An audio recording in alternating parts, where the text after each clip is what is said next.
I call the convention to order.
that all men are created equal, that they are endowed by their Creator with certain unalienable rights. But among these, liberty, the pursuit of happiness. Without life, there can be no liberty. Without liberty, there is no happiness. Without equality, no opportunity. America has strived since its founding for equal, sure, perfect, highest achievements, and establishing a quality of life second to none, providing jobs, creating futures, fulfilling dreams. In America, opportunity preserves individual freedom. It leads to exceptionalism. It's a bright, shining light, an example for all to see.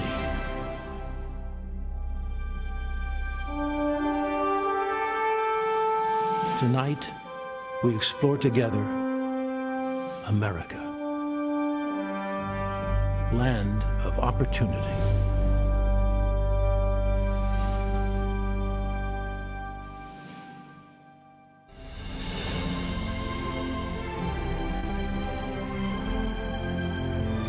From Washington, D.C., welcome to the 2020 Republican National Convention. Tonight, celebrating America as the land of opportunity.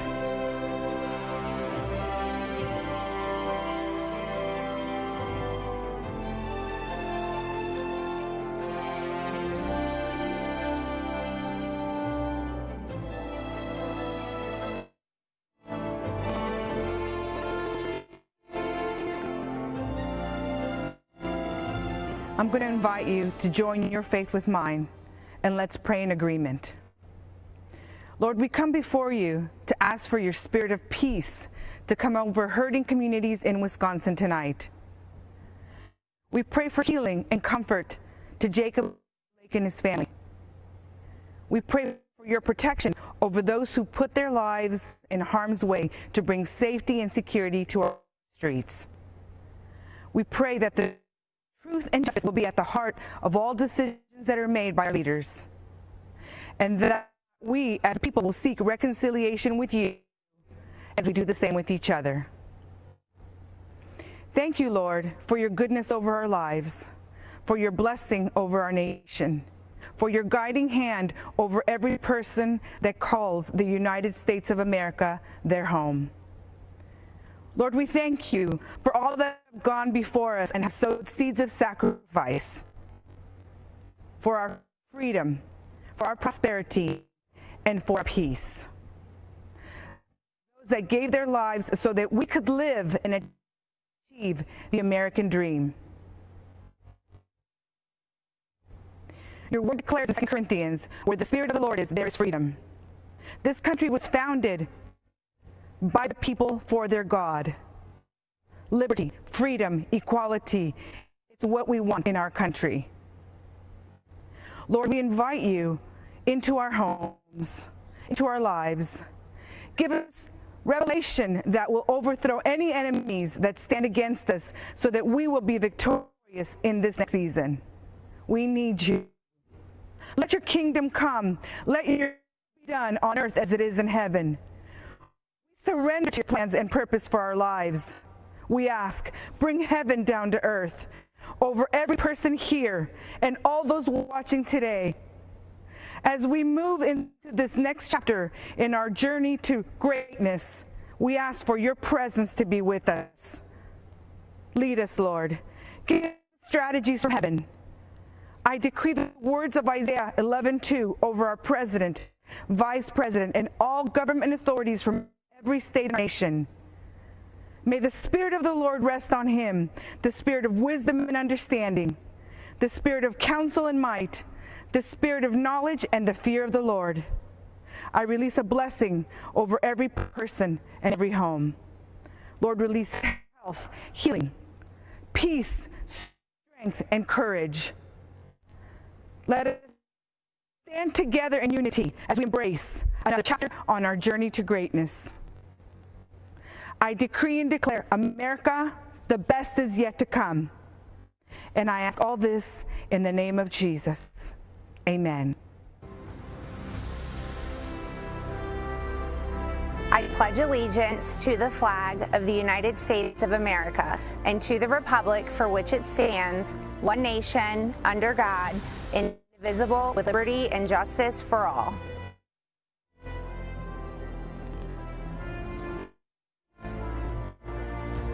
Yate. I'm Myron Lizer, the Vice President of the Navajo Nation. I give this address from the majestic rock spires of Shipra, Sebetai, or Rock with Wings as known by our Dene people. It is here as well that many of our ancestral leaders sought to govern and lead a nation within a nation.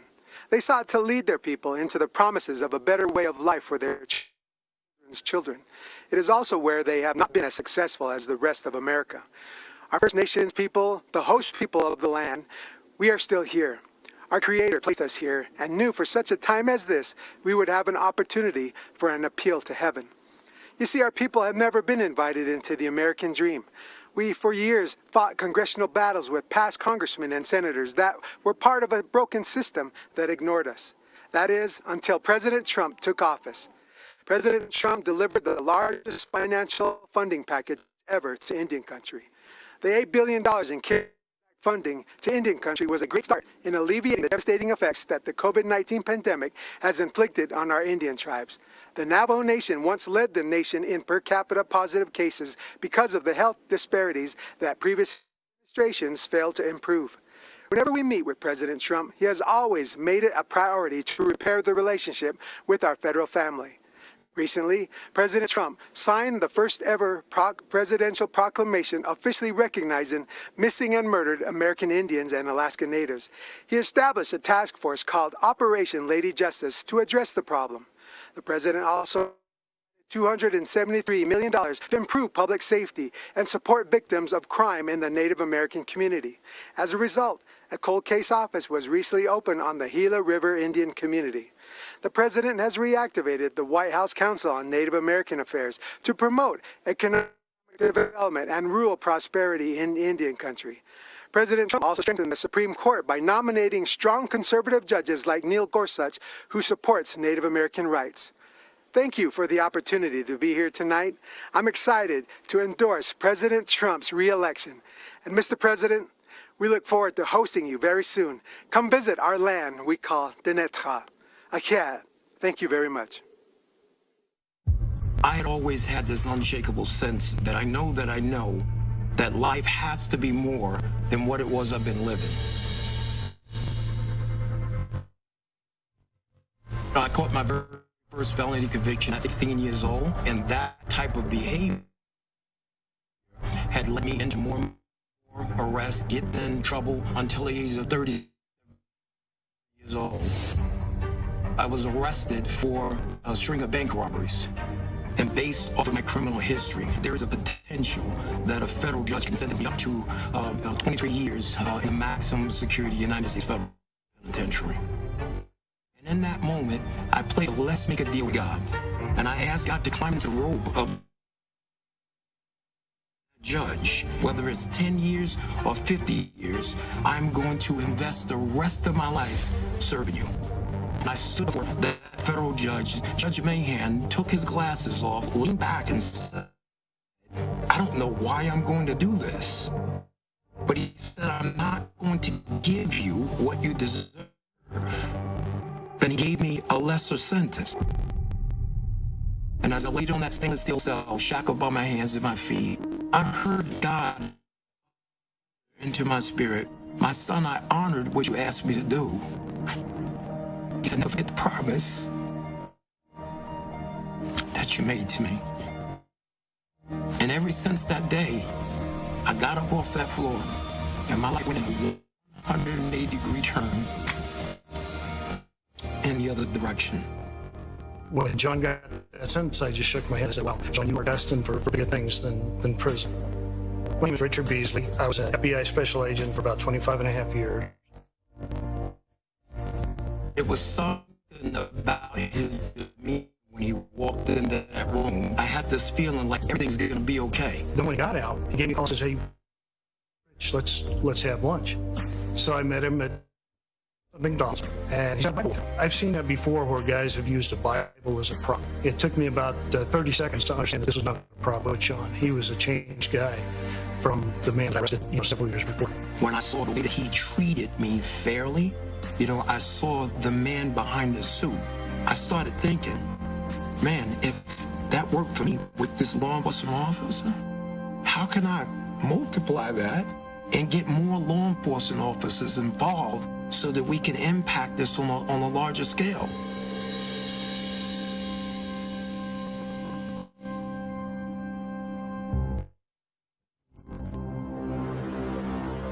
President Trump, he had a bunch of promises.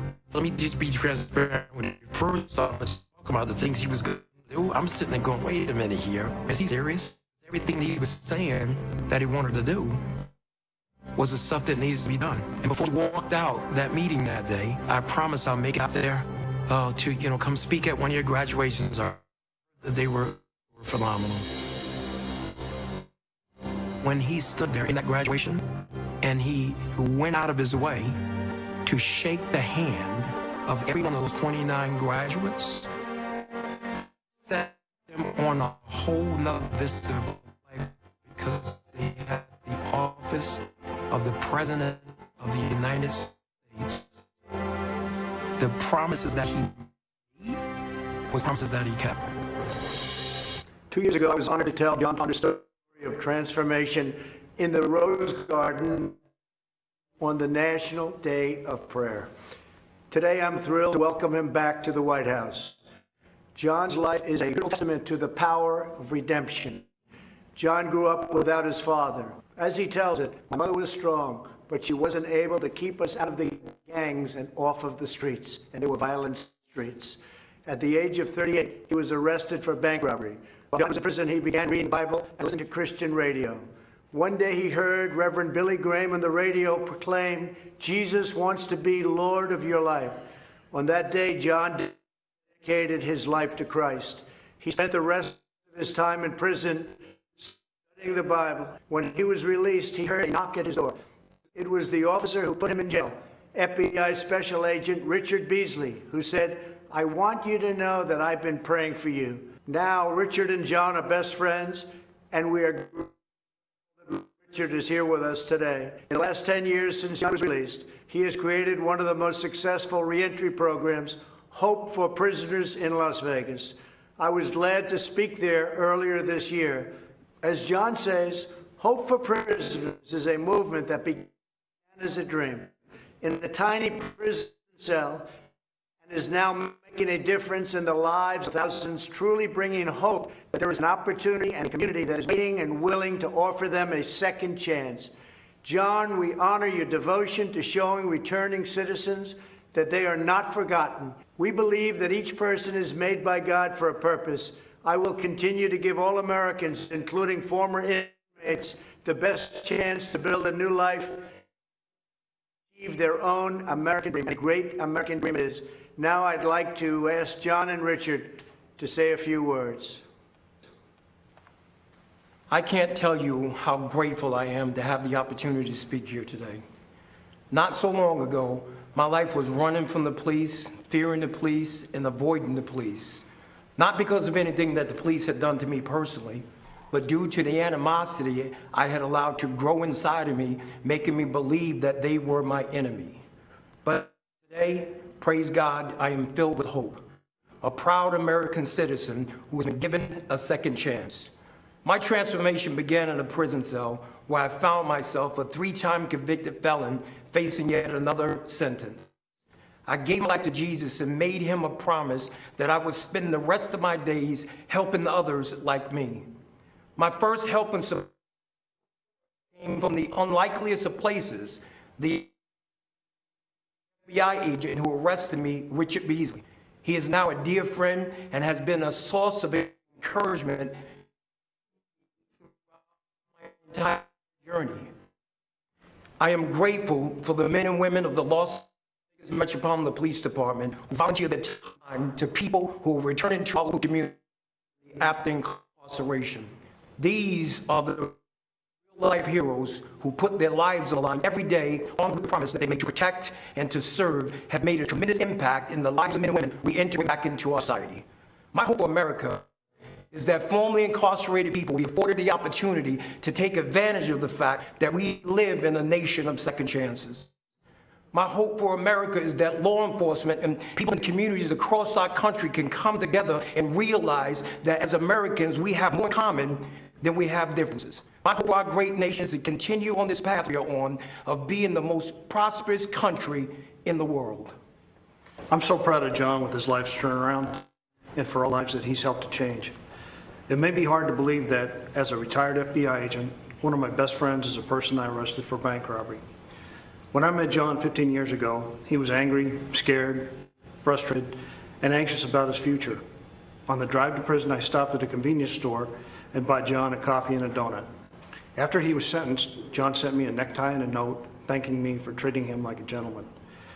5 years later, when he got out of prison, John called me and wanted to meet for lunch. He was a different man. He talked about starting a re-entry program for men and women coming out of prison. Over time, John earned the trust and respect of the law enforcement community, many of whom volunteer in John's Hope for Prisoners program. I'm grateful for President Trump's commitment to criminal justice reform. On February 20th of this year, he was the guest speaker at the Hope for Prisoners graduation. He stayed much longer than scheduled to hand out diplomas to the 29 women who graduated that day. What a sight. The most important man in a free world shaking hands and pledging his administration's support to offenders. The families were there, the community was there. What a great chance. I also appreciate President Trump's support for law enforcement. I always felt like I had support as an FBI agent, but there's nothing worse than knowing you're being guessed when you're doing your job. In certain parts of our country right now, law enforcement doesn't feel like they have support from their local leaders. They're being painted with a broad brush, unfairly, with calls for funding. But as President Trump knows, the overwhelming percentage of law enforcement officers are good, smart people who are doing their jobs very well. And they can change the world working with people like John. Thank you. So now I'd like to invite John's wife, Jamie, to join us as I grant John, I'm not sure you know this, a full pardon. So I don't know if you know that, Jamie. Come on over here.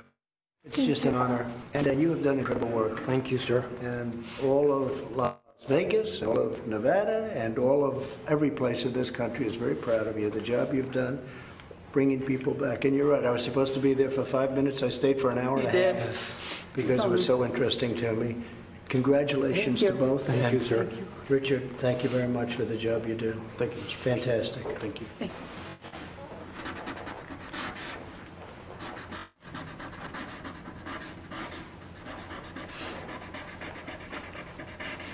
Okay.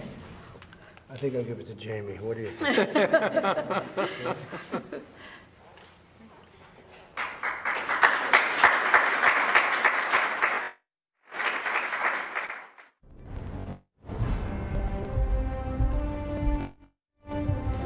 Good evening. I'm Senator Rand Paul from Kentucky. Donald Trump and I met many years ago before he was running for anything. When I first met him, I recall being struck by how down-to-earth he was. He seemed like just a normal guy. Okay, a normal guy with his own plane and helicopter, but who's counting? I was planning a medical mission trip to Guatemala to perform charity eye surgeries, and we needed money to fund the trip. Donald Trump offered to help and immediately came through for us. Not only did he support my medical mission to Guatemala, but he also contributed to another mission trip to Haiti a year later. We performed hundreds of cataract surgeries in both countries. Nothing is more amazing than removing the bandages from a person's eyes and watching them as they see their loved ones again. Donald Trump helped me make that happen. A few years later, we were opponents, both running for president. We all know how that turned out. But I'm proud of the job Donald Trump has done as president. I don't always agree with him, but our occasional policy differences are far outweighed by our significant agreements. But more important than simple agreement is accomplishment. President Trump gets things done. When some in Congress wanted a so-called revenue-neutral tax plan, Donald Trump and I worked together to make sure that it was a true tax cut. I brought President Trump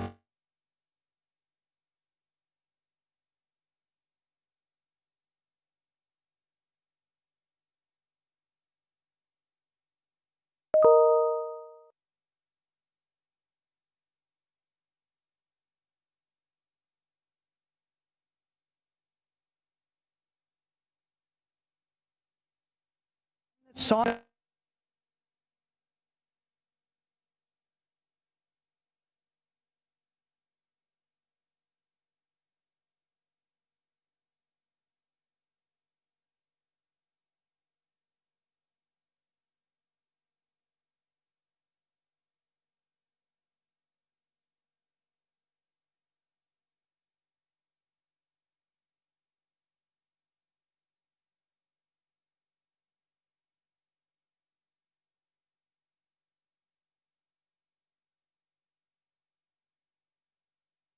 home from Afghanistan.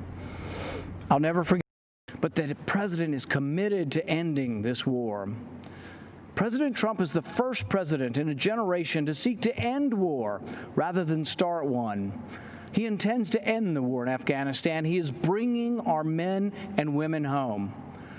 Madison once wrote, "No nation can preserve its freedom in the midst of continuous warfare." I'm proud to finally see a president who agrees with that. Compare President Trump with the disastrous record of Joe Biden, who has consistently called for more war. Joe Biden voted for the Iraq War, which President Trump has long called the worst geopolitical mistake of our generation. I fear Biden will choose war again. He supported the war in Serbia, Syria, Libya. Joe Biden will continue to spill our blood and treasure.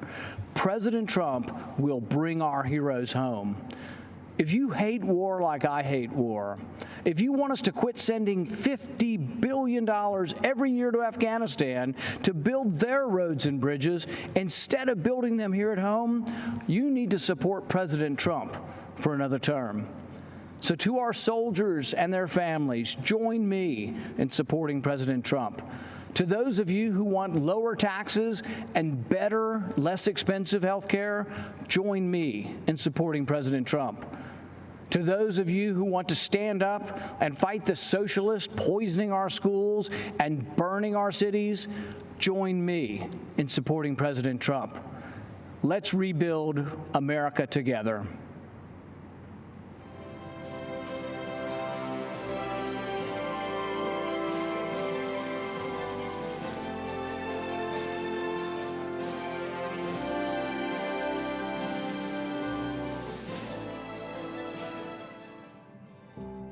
What I would call your everyday man, the forgotten man or woman, the people that wake up every morning, go to work, do their job, come home to their kids and families, and are faithful and consistent, the people that have built America. There are people in our country that have been forgotten, that are hard workers. We do not hold signs. We are not on street corners. We are waking up at the crack of dawn, working and earning our living. But every single day, men and women from across this country are affecting people in positive ways. Real people that work hard every day, and they just want to earn a good living and enjoy life. And he really knows them, understands them. It's clear he has been on the job site, interacting with people from all backgrounds. I've never had someone care so much about making sure people have job security. The president's job is to protect us, keep us safe, and help make our life better and the opportunity to pursue the American dream. That's what Donald Trump is doing. As As a cattle rancher and a farmer, I do feel that we are not forgotten with this administration. We have hope for preserving our industry. My hope is that we lift the regulations that have stripped away the working class Americans' ability to do what they innately know how to do best. I feel like Trump is definitely pushing more for the steel mills, the fishermen, just us making our own products and bringing everything in. He's pushing so hard, and I see it truly coming alive. I do feel that President Trump has the interests of all those Americans tied together. I really do.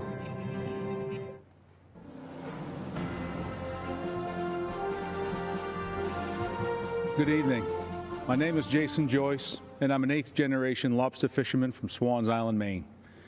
I make my living from lobster fishing, oyster farming, and providing eco-tours in the beautiful waters near Acadia National Park, where I have over 200 years of family history.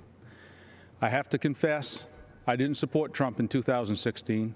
Skeptical that he shared my conservative views, I expected him to flip-flop on his campaign promises.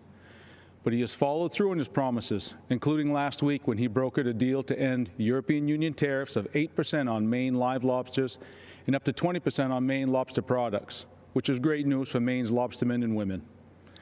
I live in an island with 370 residents, and lobstering is how we provide for our families. Maine's lobstermen are true environmentalists. We practice conservation every day. If we didn't, we'd be putting ourselves out of business. 4 years ago, the Obama-Biden administration used the Antiquities Act to order thousands of square miles of ocean off limits to commercial fishermen. They did it to cater to environmental activists. Although Maine's lobstermen don't fish there, Obama's executive order offended us greatly. It circumvented the Fisheries Council's input. President Trump reversed that decision, reinstating the rules that allow stakeholder input, and he supports a process that seeks and respects fishermen's views. As long as Trump is president, fishing families like mine will have a voice.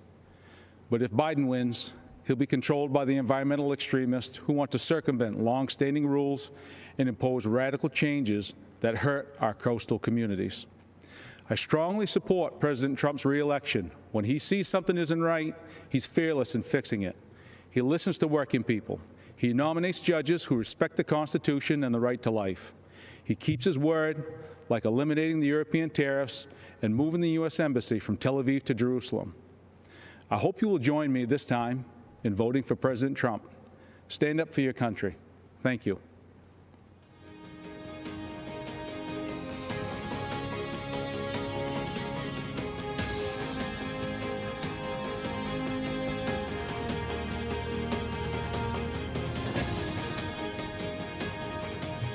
Good evening. My name is Chris Peterson. My husband Gary, our family, and I milk 1,000 cows on a dairy farm in Grantsburg, Wisconsin, a small middle American town. Truth be told, until I married my cute farmer from Grantsburg a long time ago, I was a city slicker from Minneapolis, which is about 70 miles south of us. Donald Trump became president in the middle of the Great Depression for dairy farmers in Wisconsin. In 2016, prices were horrible, and longtime generational farms across the nation were going out of business. In 2017, our 120-year-old barn, which served as our milking center, caught fire and burned to the ground. Our cows were spared, but because they needed to be milked 3 times a day, farmers, friends, and complete strangers from all over northern Wisconsin helped haul them to other farms where they stayed until we could rebuild. By the end of 2018, we had a new state-of-the-art robotic milking facility that allows our cows to milk themselves 3 times a day. At about the same time, President Trump's economic boom began helping dairy farmers across the nation. As a businessman, President Trump understands that farming is a complicated, capital-intensive, and risky business. More than any president in my lifetime, he has acknowledged the importance of farmers and agriculture. That support and focus on negotiating new trade deals gave us the confidence to rebuild our barn and dairy operation. Business was booming again, and business boomed right until the COVID-19 shutdown in March. Many people probably don't realize that our country is one of the few in the world that produces nearly all of its own food. Fewer still understand how close our food production and distribution system came to collapsing this past spring. But President Trump understood and again took steps to provide the supports we needed. President Trump took the necessary action knowing that agriculture is our backbone and strength, critical to our national security. Our entire economy and dairy farming are once again roaring back. One person deserves the credit and our vote, President Donald J. Trump.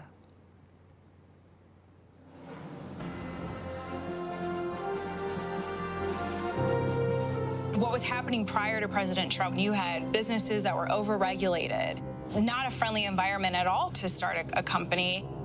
My family stopped ranching about 7 years ago. The regulations became so overbearing that the ranch was slowly sold off.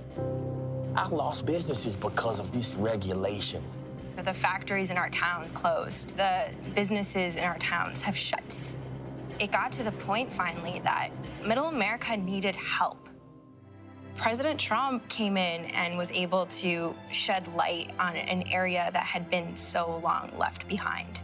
Tax Cuts and Jobs Act was huge, especially for a community like ours that has a lot of small businesses, manufacturing, deregulation, fair trade, real life policy changes that affected real Americans. An amazing opportunity to get ahead, to have our businesses, to have our children educated, of school choice. That is something that's huge for parents right now, especially Black moms whose kids are trapped in failing school districts. Before COVID hit, Black unemployment rate was at the lowest ever. I've seen the numbers of employees go up, and they're earning a lot more for their family than what they had previously. What this administration has done, simplifying the government, it's really cut the handcuffs off of America again and allowed us to grow and move forward in a way that I have never seen in my lifetime. When you pull regulation and allow small companies to go out there and be able to play in the game, that is the American dream. People feel that they can support and have a family, and it can build and make us stronger as Americans. What could be taken away if he doesn't win again? Joe Biden said the first thing he's going to do is increase taxes on everyone. Over-regulating and making it where a small business can't grow, that's taking away the American dream. I think with the upcoming election, people just need to think about what is better for them and their family. The president's job is to be the CEO of our country, and he's doing his job. He has improved jobs, he's improved health, he's improved wages, he's cut taxes. I could go on for an hour and a half. The plan was working. Everybody had a job, making money, spending money, boom, bada bang, boop, we good. My kids are going to look up to me and say, you are the best mom for working, raising us. It's just tremendous what I could do, I guess. This is somebody who loves his country. He's truly fighting for the American people. Hello, folks. You know me from TV and radio. I'm Larry Kudlow. Years ago, I worked for Ronald Reagan. More recently, I helped the team craft Donald Trump's economic plan during the campaign. It was a roaring success. Inheriting a stagnant economy on the front end of recession, the program of tax cuts, historic rollback of onerous regulations that crippled small business, unleashing energy to become the world's #1 producer, and free, fair, and reciprocal trade deals to bolster manufacturing, agriculture, technology, and other sectors.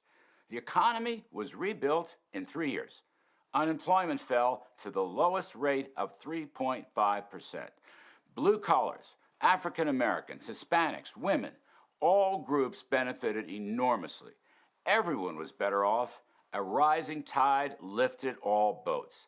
Then came a once-in-100-year pandemic. It was awful. Health and economic impacts were tragic. Hardship and heartbreak were everywhere. But presidential leadership came swiftly and effectively with an extraordinary rescue for health and safety to successfully fight the COVID virus. A great bipartisan rescue also saved the economy. Right now, our economic health is coming back with emergency spending and tax cuts Americans are going back to work. There's a housing boom, there's an auto boom, a manufacturing boom, a consumer spending boom. Stocks are in record territory. A V-shaped recovery is pointing to better than 20% growth in the second half of this year. Now, looking ahead, more tax cuts and regulatory rollback will be in store. Payroll tax cuts for higher wages, income tax cuts for the middle class, capital gains tax cuts for investment, productivity, and jobs. Much more regulatory relief for small businesses.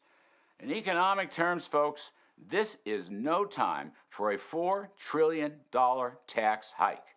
Coming out of the deep pandemic, who in their right mind would pick the pockets of taxpayers and drain money from their wallets and purses? Look, our economic choice is very clear. Do you want economic health, prosperity, opportunity, and optimism? Or do you want to turn back to the dark days of stagnation, recession, and pessimism? I believe there can't be better economic policies than we've had in recent years. So I say, stay with them. Thank you.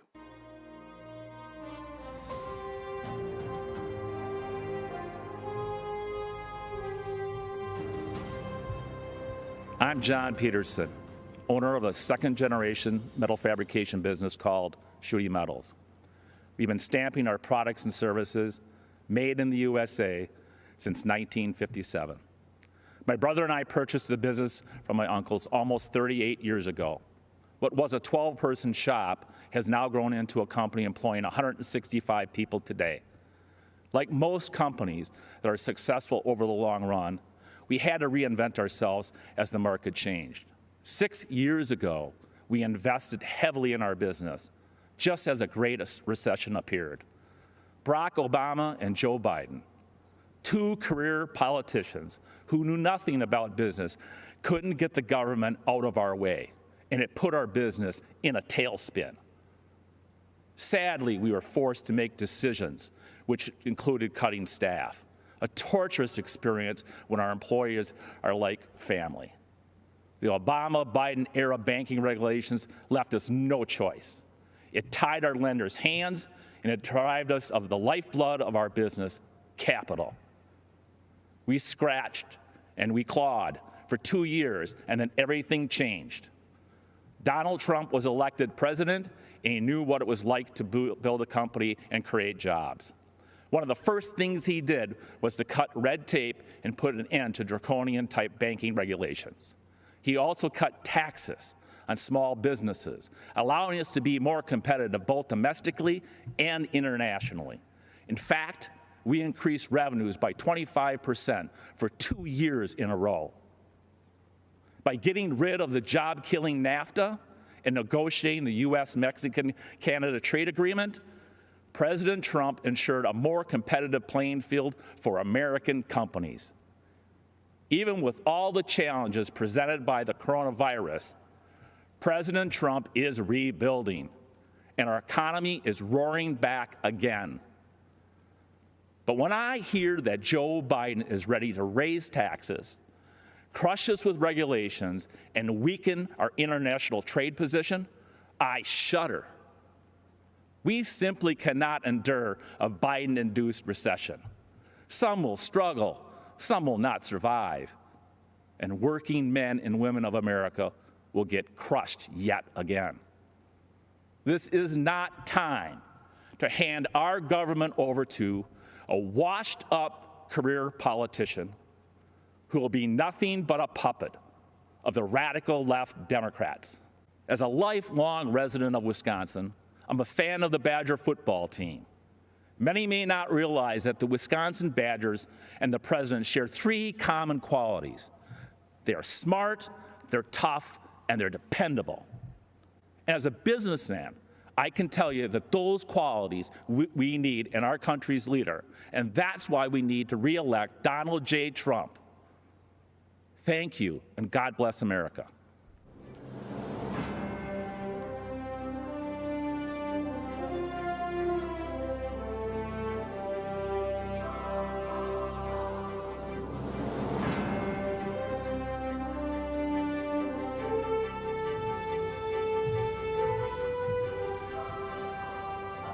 Good evening. I'm Sissy Graham Lynch, and I'm honored to speak to you tonight about something that is so important to all of us, our faith.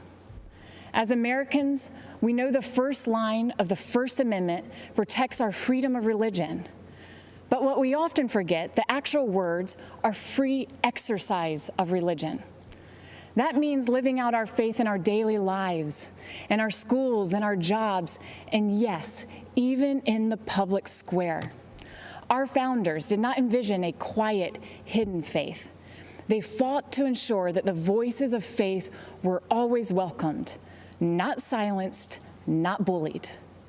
But during the Obama-Biden administration, these freedoms were under attack. Democrats tried to make faith organizations pay for abortion-inducing drugs. Democrats tried to force adoption agencies to violate their deeply held beliefs. Democrats pressured schools to allow boys to compete in girls' sports and use girls' locker rooms. Those are the facts. But then, we, the people, elected Donald Trump. People of faith suddenly had a fierce advocate in the White House. He appointed judges who respect the First Amendment. He supported religious beliefs in court. He ensured religious ministries would not be forced to violate their beliefs. He withdrew the policies that placed our little girls at risk. And on the world stage, President Trump became the first president to talk about the importance of religious freedom at the United Nations, giving hope to people of faith around the world. In America, we have not yet experienced physical persecution, even though the left has tried to silence us. Even during the pandemic, we saw how quickly life can change. Some Democratic leaders tried to ban church services, while marijuana shops and abortion clinics were declared essential. But you know what truly is essential? Our right to worship freely and live our faith in every aspect of life. The Biden-Harris vision for America leaves no room for people of faith. Whether you're a baker, a florist, or a football coach, they will force the choice between being obedient to God or to Caesar, because the radical left's God is government power. So in the words of my grandfather, Billy Graham, let us stand for political freedom, moral freedom, religious freedom, and the rights of all Americans, and let's never give in to those who would attempt to take it from us. Tonight, I'm proudly standing in that public square, and I hope and pray you will join me in voting to re-elect President Trump. I am Bob Vlasovich, Mayor of Eveleth, a small town in the Iron Range of Minnesota. My father and grandfather earned their livings mining the raw materials that made the steel that built America. This election is a make or break for workers who are carrying on the legacy of men like them. Since the Iron Range economy is vulnerable to economic trends and to foreign trade, we have always needed a strong voice in Washington. We looked to Democrats to fill that void for many years because we actually thought they cared about our welfare. Not anymore. The radical environmental movement has dragged the Democratic Party so far to the left they can no longer claim to be advocates of the working man. This is hard for me to say because I am a lifelong Democrat. But for far too long, members of both parties allowed our country to be ripped off by our trading partners, especially China, who dumped steel into our markets and slapped tariffs on our products. And what did so-called leaders like Joe Biden do? Nothing. The human cost has been devastating. We lost thousands of jobs. We lost a generation of young people who had to leave the Iron Range to find a livelihood. And worst of all, we lost hope. Then something unexpected happened. A straight-talking New Yorker burst onto the scene, promising to stand up to China and the rest of the world on behalf of the American worker. 4 years later, the Iron Range is roaring back to life, and we have one man to thank, President Donald Trump.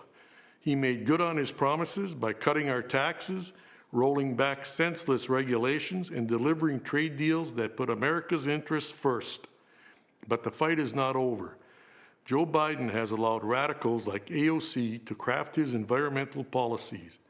Their so-called Green New Deal is a job-killing disgrace dreamt up by people who don't live in the real world.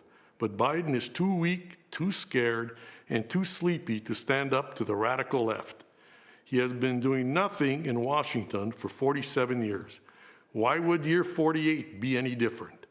President Trump won't back down to anybody. He delivered the best economy in our history, and he will do it again for all of us.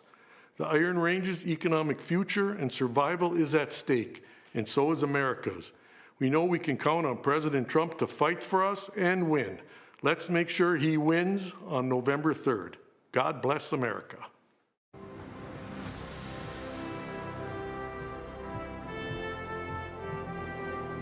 My name is Abby Johnson, and I spent 8 years working for Planned Parenthood, but today I'm a pro-life activist.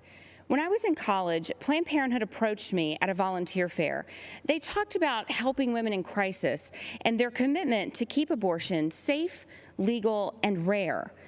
I was convinced to volunteer and later offered a full-time job as a medical assistant before my promotion to director of the clinic. I truly believed I was helping women, but things drastically changed in 2009. In April, I was awarded Planned Parenthood's Employee of the Year Award and invited to their annual gala where they present the Margaret Sanger Award, named for their founder. And Margaret Sanger was a racist who believed in eugenics. Her goal when founding Planned Parenthood was to eradicate the minority population. Today, almost 80% of Planned Parenthood abortion facilities are strategically located in minority neighborhoods. And every year, Planned Parenthood celebrates its racist roots by presenting the Margaret Sanger Award. Later in August, my supervisor had a quota to meet, an abortion quota. I was expected to sell double the abortions performed the previous year. When I pushed back, underscoring Planned Parenthood's public-facing goal of decreasing abortions, I was reprimanded and told, "Abortion is how we make our money." But the tipping point came a month later when a physician asked me to assist with an ultrasound-guided abortion. Nothing prepared me for what I saw on the screen. An unborn baby fighting back, desperate to move away from the suction. And I'll never forget what the doctor said next. "Beam me up, Scotty." The last thing I saw was a spine twirling around in the mother's womb before succumbing to the force of the suction. On October 6th, I left the clinic, looking back only to remember why I now advocate so passionately for life. I founded and currently run And Then There Were None, a nonprofit organization that's helped nearly 600 abortion workers transition out of the industry. For most people who consider themselves pro-life, abortion is abstract. They can't even conceive of the barbarity. They don't know about the products of conception room and abortion clinics where infant corpses are pieced back together to ensure nothing remains in the mother's wombs, or that we joked and called it the pieces of children room. You see, for me, abortion is real. I know what it sounds like. I know what abortion smells like. Did you know abortion even had a smell? I've been the perpetrator to these babies, to these women, and I now support President Trump because he has done more for the unborn than any other president.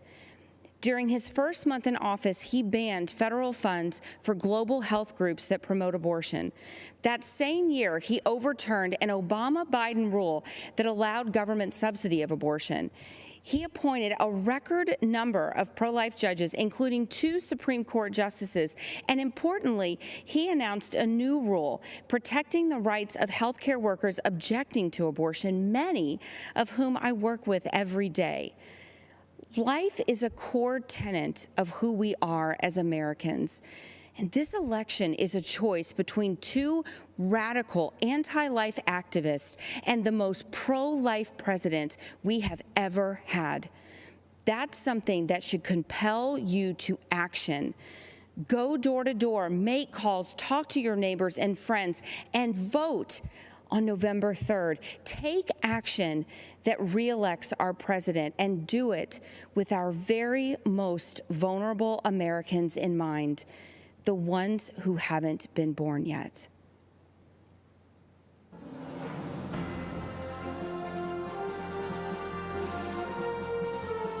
It began as a class trip to join thousands for the annual March for Life.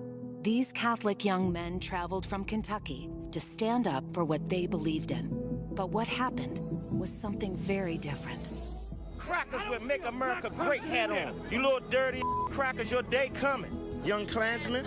Look at our Make America Great Again hat. Social media, the news, and even celebrities launched a campaign of persecution that was completely false against a boy in a Make America Great Again hat. The MAGA hat carries a certain connotation that provokes a conditioned reaction. I blame that kid. What a little crap. Everyone that sees that smug look wants to punch that kid. Nicholas Sandmann received death threats, and his school was forced to close. Tonight, Nicholas tells his story. Good evening, everyone.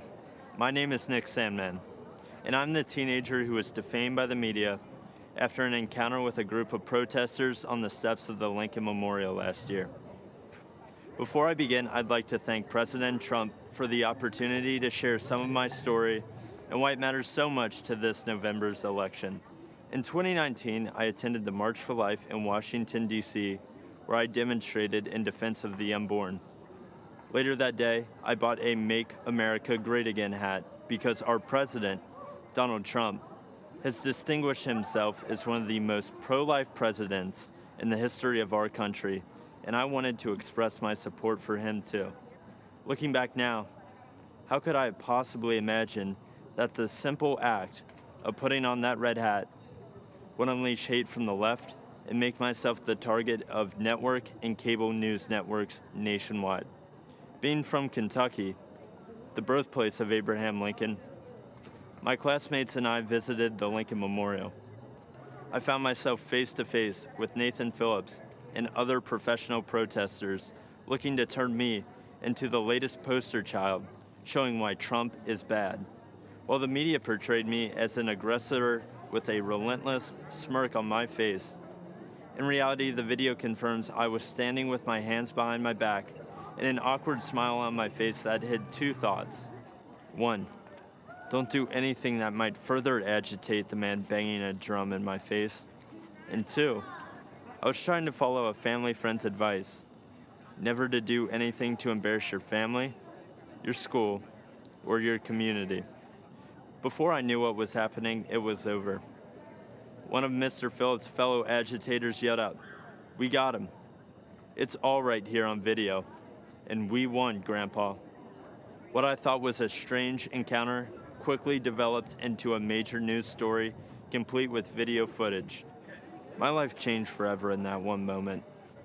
The full war machine of the mainstream media revved up into attack mode. They did so without researching the full video of the incident, without ever investigating Mr. Phillips' motives, or without ever asking me for my side of the story. And do you know why? Because the truth was not important. Advancing their anti-Christian, anti-conservative, anti-Donald Trump narrative was all that mattered. And if advancing their narrative ruined the reputation and future of a teenager from Covington, Kentucky, well, so be it. That would teach him not to wear a MAGA hat. I learned what was happening to me had a name. It was called being canceled, as in annulled, as in revoked, as in made void. Canceled is what's happening to people around this country who refuse to be silenced by the far left. Many are being fired, humiliated, or even threatened. And often, the media is a willing participant. But I would not be canceled. I fought back hard to expose the media for what they did to me, and I won a personal victory. While much more must be done, I look forward to the day that the media returns to providing balanced, responsible, and accountable news coverage.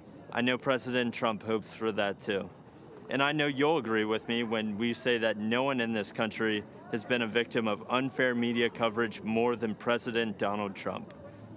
In November, I believe this country must unite around a president who calls the media out and refuses to allow them to create a narrative instead of reporting the facts. I believe we must join a president who will challenge the media to return to objective journalism.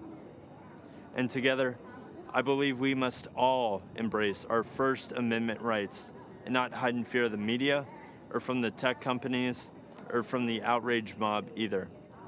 This is worth fighting for. This is worth voting for. And this is what Donald Trump stands for. Thank you all for listening to me tonight. And one more thing. Let's make America great again.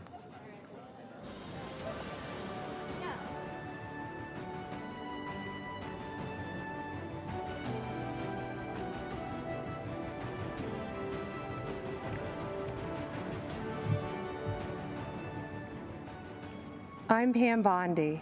Our party's theme tonight is America, the Land of Opportunity. And listening to the stories of discoveries and deliverance, you can't help but be proud to call this country home. But for Joe Biden, it's been the land of opportunism, not opportunity. As a career prosecutor and former Attorney General of Florida, I fought corruption, and I know what it looks like, whether it's done by people wearing pinstripe suits or orange jumpsuits. At the Democrats' convention, we were told to look at Joe Biden as the model of integrity. But when you look at his 47-year career in politics, the people who benefited are his family members, not the American people. Let's take a closer look. We all know about Joe's son, Hunter Biden. A corrupt Ukrainian oligarch put Hunter on the board of his gas company, even though he had no experience in Ukraine or in the energy sector. None. Yet he was paid millions to do nothing. He only had one qualification that mattered. He was the son of the man in charge of distributing U.S. aid to Ukraine. And recently reported information revealed that a few months after Hunter Biden joined that corrupt company's board, the Obama-Biden State Department began doing business with them, even when it remained under investigation for corruption. And it gets worse. That very same company was being investigated by a Ukrainian prosecutor. Joe Biden, the Vice President of the United States, threatened to withhold aid to Ukraine unless that same prosecutor was fired. And then he was fired. Hunter only resigned from that board just before his dad announced his campaign for president. Now let's talk about China. Fact, Joe Biden flew to China on Air Force Two with Hunter along for the ride. They said he was just there as a family member, but we know that's untrue. In Beijing, Hunter didn't just go sightseeing. He had meetings with his Chinese bank partners. Hunter even arranged for his dad to meet with one of the partners. 10 days later, those Chinese communist bankers approved millions to go to Hunter's firm. And those bankers work for the Chinese Communist Party, which oppresses their people, cheated American workers for decades, and covered up a deadly virus. To this day, Hunter controls a 10% stake in that firm. And Joe Biden's done more than look the other way on China. He said, "The Chinese aren't our competition. Come on, man, they're not bad folks." Come on, Joe. Talk to the folks in Middle America who lost countless jobs to China while your son was getting rich with them. But there's more. Fact. There have been numerous press reports that have shown other close Biden family members benefited from Joe's 47-year political career. Joe Biden was point person on Iraq. The president of a construction firm met with Biden's team in the White House, and then who did they hire to build thousands of houses in Iraq? Joe Biden's close family member, who, you guessed it, had no experience in the industry and no experience in Iraq. A company official bragged that it helps to have a family member, the vice president, as partner, the family member put it more bluntly by saying, there's a line of 747s filled with cash ready to invest. Now let's follow the money down south.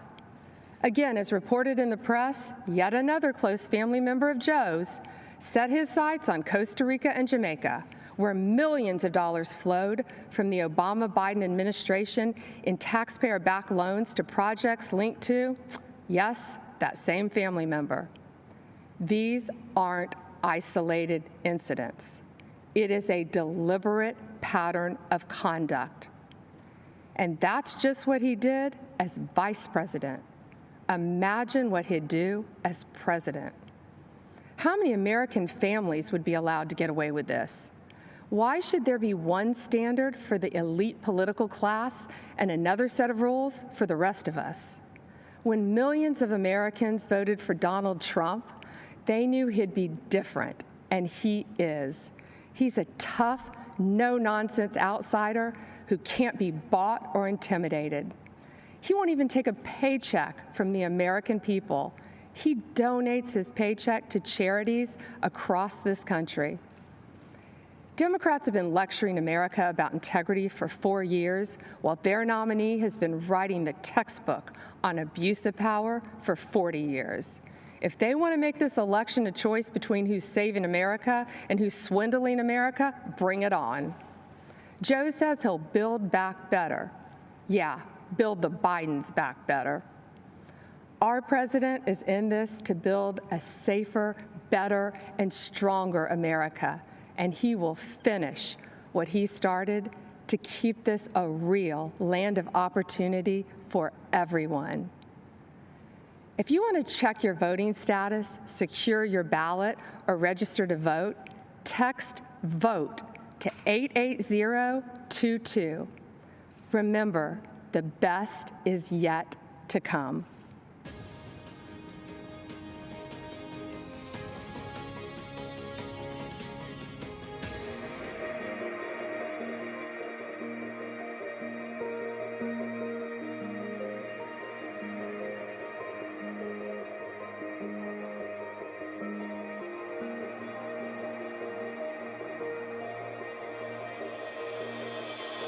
Women have played a very, very big role. The level of genius is unbelievable, frankly. You're what? You've got 70, 80 years on this earth? What are you going to do with it? Are you going to make that difference? Are you going to say, I was there for the big battles in our country to save America? It's what I feel very much called to do ever since I was a very young girl. In 2016, Donald Trump made his historic run for the office of United States President. Knowing the monumental task he would be undertaking, he rested all of his hopes for winning on one woman. Because of that trust, he became the 45th President of the United States, and Kellyanne Conway became the first woman in U.S. history to manage a winning presidential campaign. This president has been a champion for women, mostly because he speaks to them as if they can handle and tackle all issues. I don't want a job because of my gender. I want the job because I'm the best person for that position. That's it. And he respects that.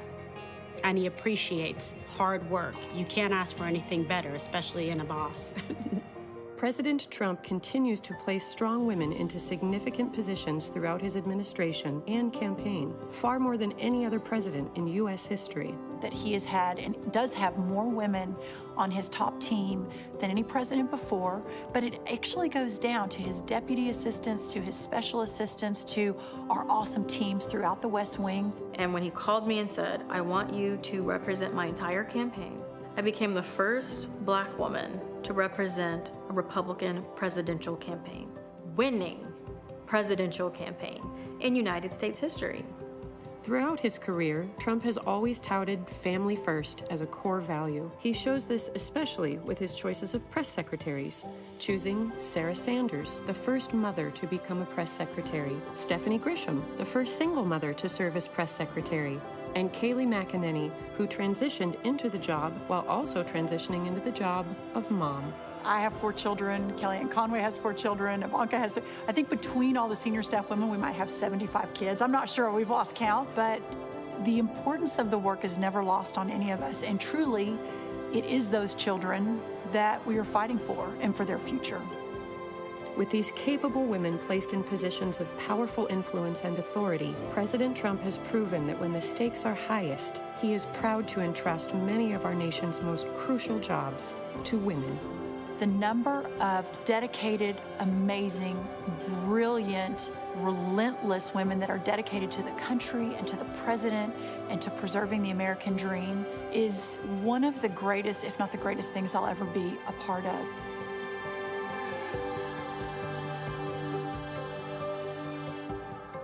Only the president would say, let's take that stay-home mom and have her run the party. What a smart guy.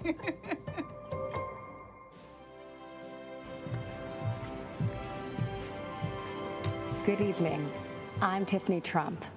Since speaking at the Republican convention 4 years ago, so much has changed for the world, for our country, and for my family. Like so many students across the world, I graduated from law school during the pandemic.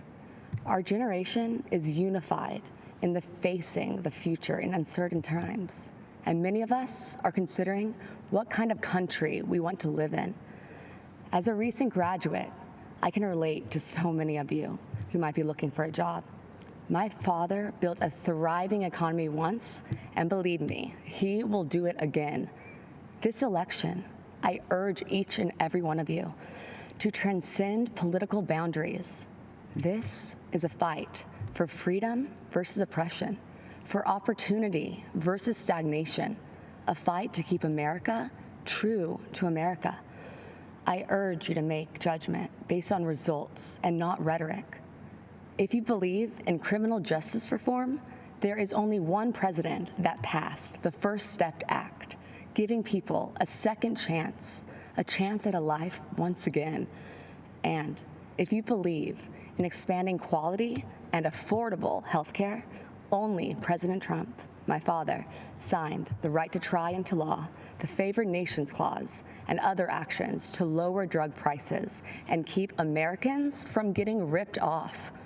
People must recognize that our thoughts, our opinions, and even the choice of who we are voting for may and are being manipulated and visibly coerced by the media and tech giants. If you tune into the media, you get one biased opinion or another, and what you share, if it does not fit into the narrative that they seek to promote, then it is either ignored or deemed a lie, regardless of the truth. This manipulation of what information we receive impedes our freedoms.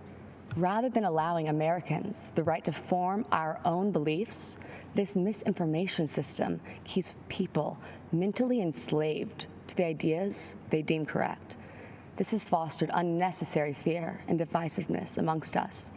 Why are so many in media and technology, and even in our own government, so invested in promoting a biased and fabricated view?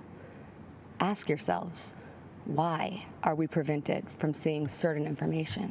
Why is one viewpoint promoted while others are hidden?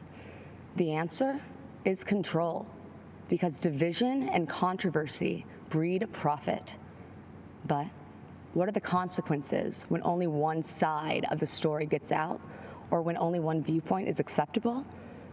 For our education system, it meant sacrificing civil debate by creating an atmosphere where students with contrary opinions are too afraid to speak. Many students find themselves suppressing their beliefs to fit into what the acceptable groupthink is. In short, our nation suffers by inhibiting our diversity of thought and inclusion of ideas. Working together outside of our political comfort zones will accomplish so much more. Some cynical politicians do not seem to believe in the miracle of America. Well, I do. As Maximo Alvarez said so eloquently last night, if freedom is lost in this country, there is nowhere else to go. Having hope is not weakness, and believing in miracles is a gift from God. So tonight, I want to tell you the uncensored truth of what we believe in. We believe in equality of opportunity. We believe in freedom of thought and expression. Think what you want. Seek out the truth. Learn from those with different opinions, and then freely make your voice heard to the world. We believe in school choice because a child's zip code in America should not determine their future. We believe in freedom of religion for all faiths, and we believe in the American spirit, a country founded on ideas, not identity, a country where our differences are embraced, and the only country where the word dream has been attached to it. Because in America, your life is yours to chart. So if you're hearing these things and thinking to yourself, that is the kind of country that I want to live in, well, whether you realize it or not, you are a Trump supporter. I encourage you to see beyond the facade that so many other politicians employ. They mask themselves in disguises of decency as they try to pressure us to mask our own identities and beliefs. My father is the only person to challenge the establishment, the entrenched bureaucracy, big pharma, and media monopolies to ensure that Americans' constitutional freedoms are upheld and that justice and truth prevail. My father does not run away from challenges, even in the face of outright hatred, because fighting for America is something he will sacrifice anything for. He dreams big dreams for our country, and he is relentless at achieving them. You see, Make America Great Again is not a slogan for my father. It is what drives him to keep his promise of doing what is right for American citizens. The energy of change and opportunity is with us. God has blessed us with unstoppable spirit, his spirit, the American spirit. My dad has proven to be driven by that spirit. He has demonstrated his faith and his uncompromising heart and actions. My father has made me believe that America can truly be great again. If you care about living your life without restraints, about rebelling against those who would suppress your voice and building your American dream, then the choice in this election is clear. A vote for my father, Donald J. Trump, is a vote to uphold our American ideals. Be true to yourself and stay true to the dream of America. Thank you, and God bless you all.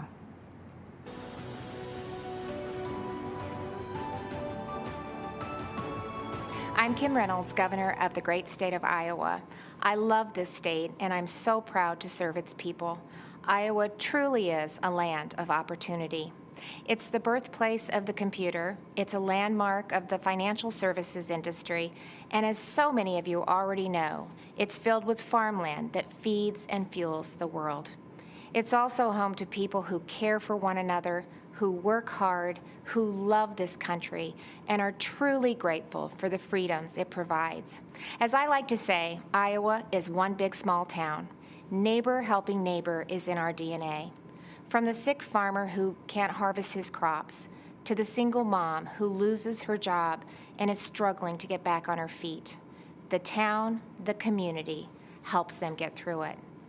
But what happens when a storm rips through almost the entire state? When it's not one farmer who lost his crop, but hundreds?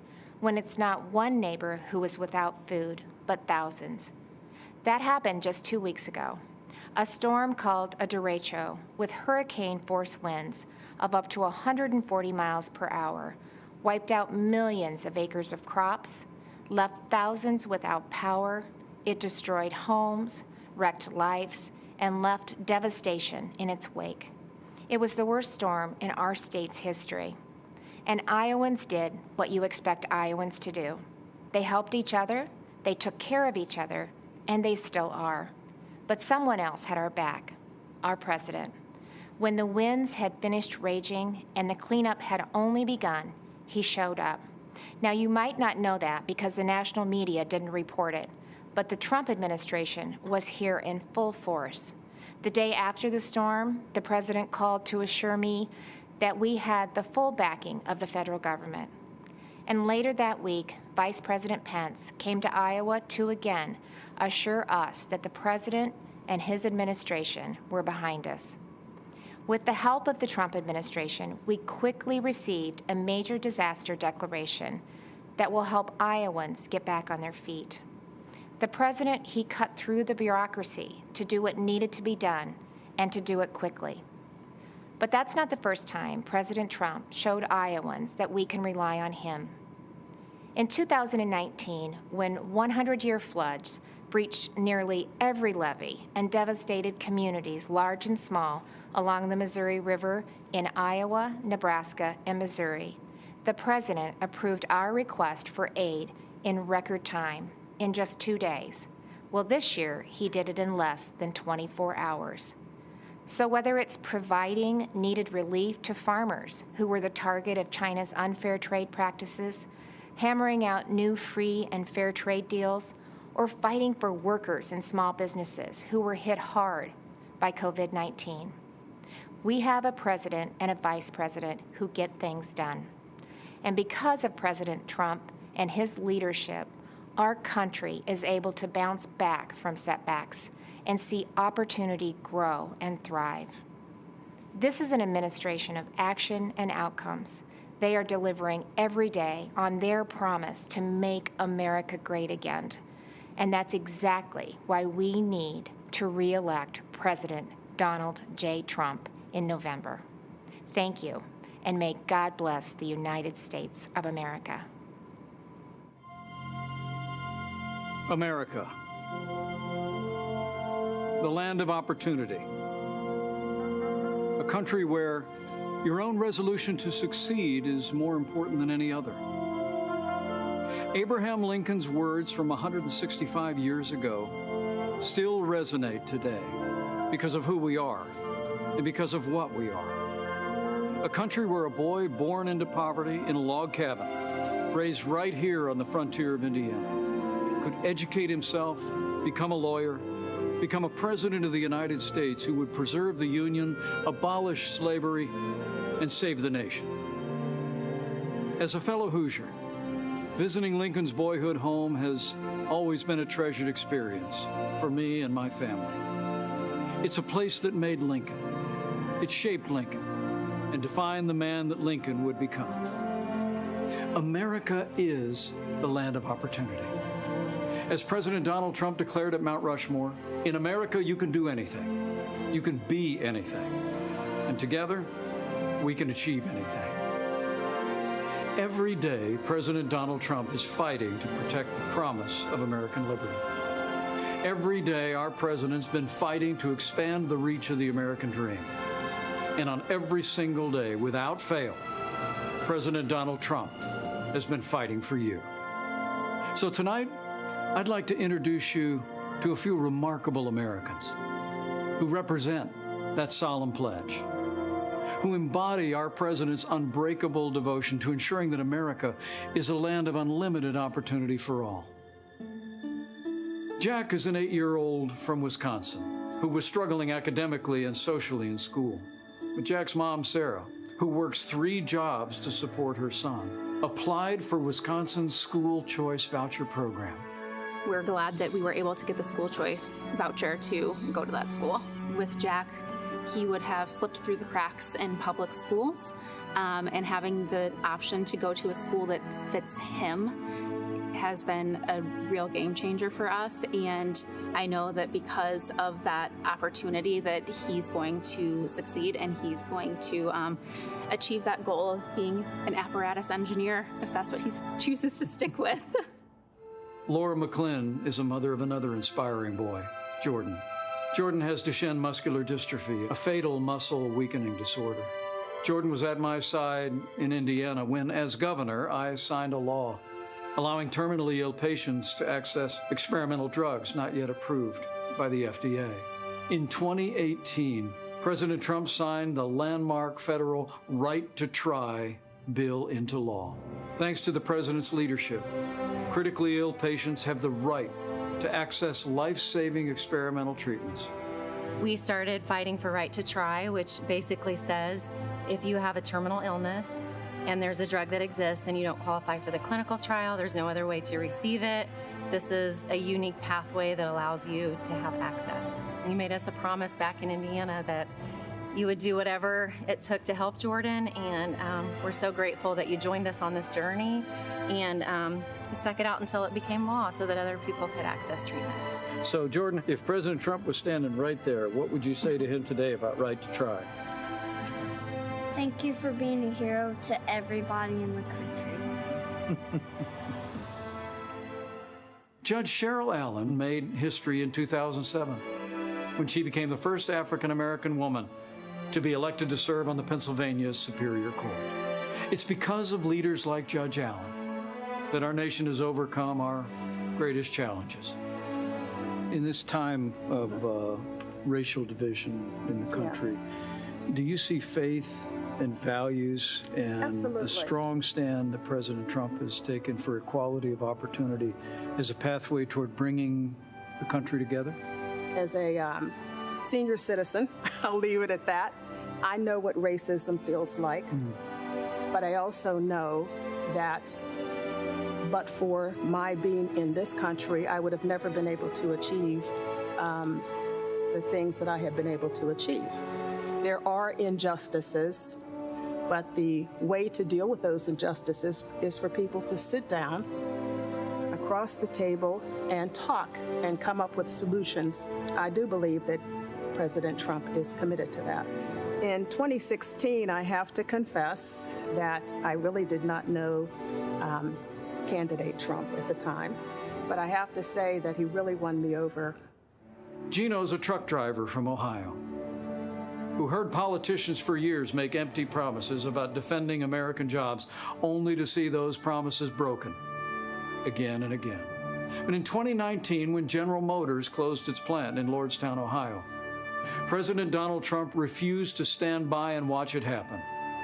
And as Gino observed, this president reached out to General Motors to find a way to bring jobs back to Lordstown.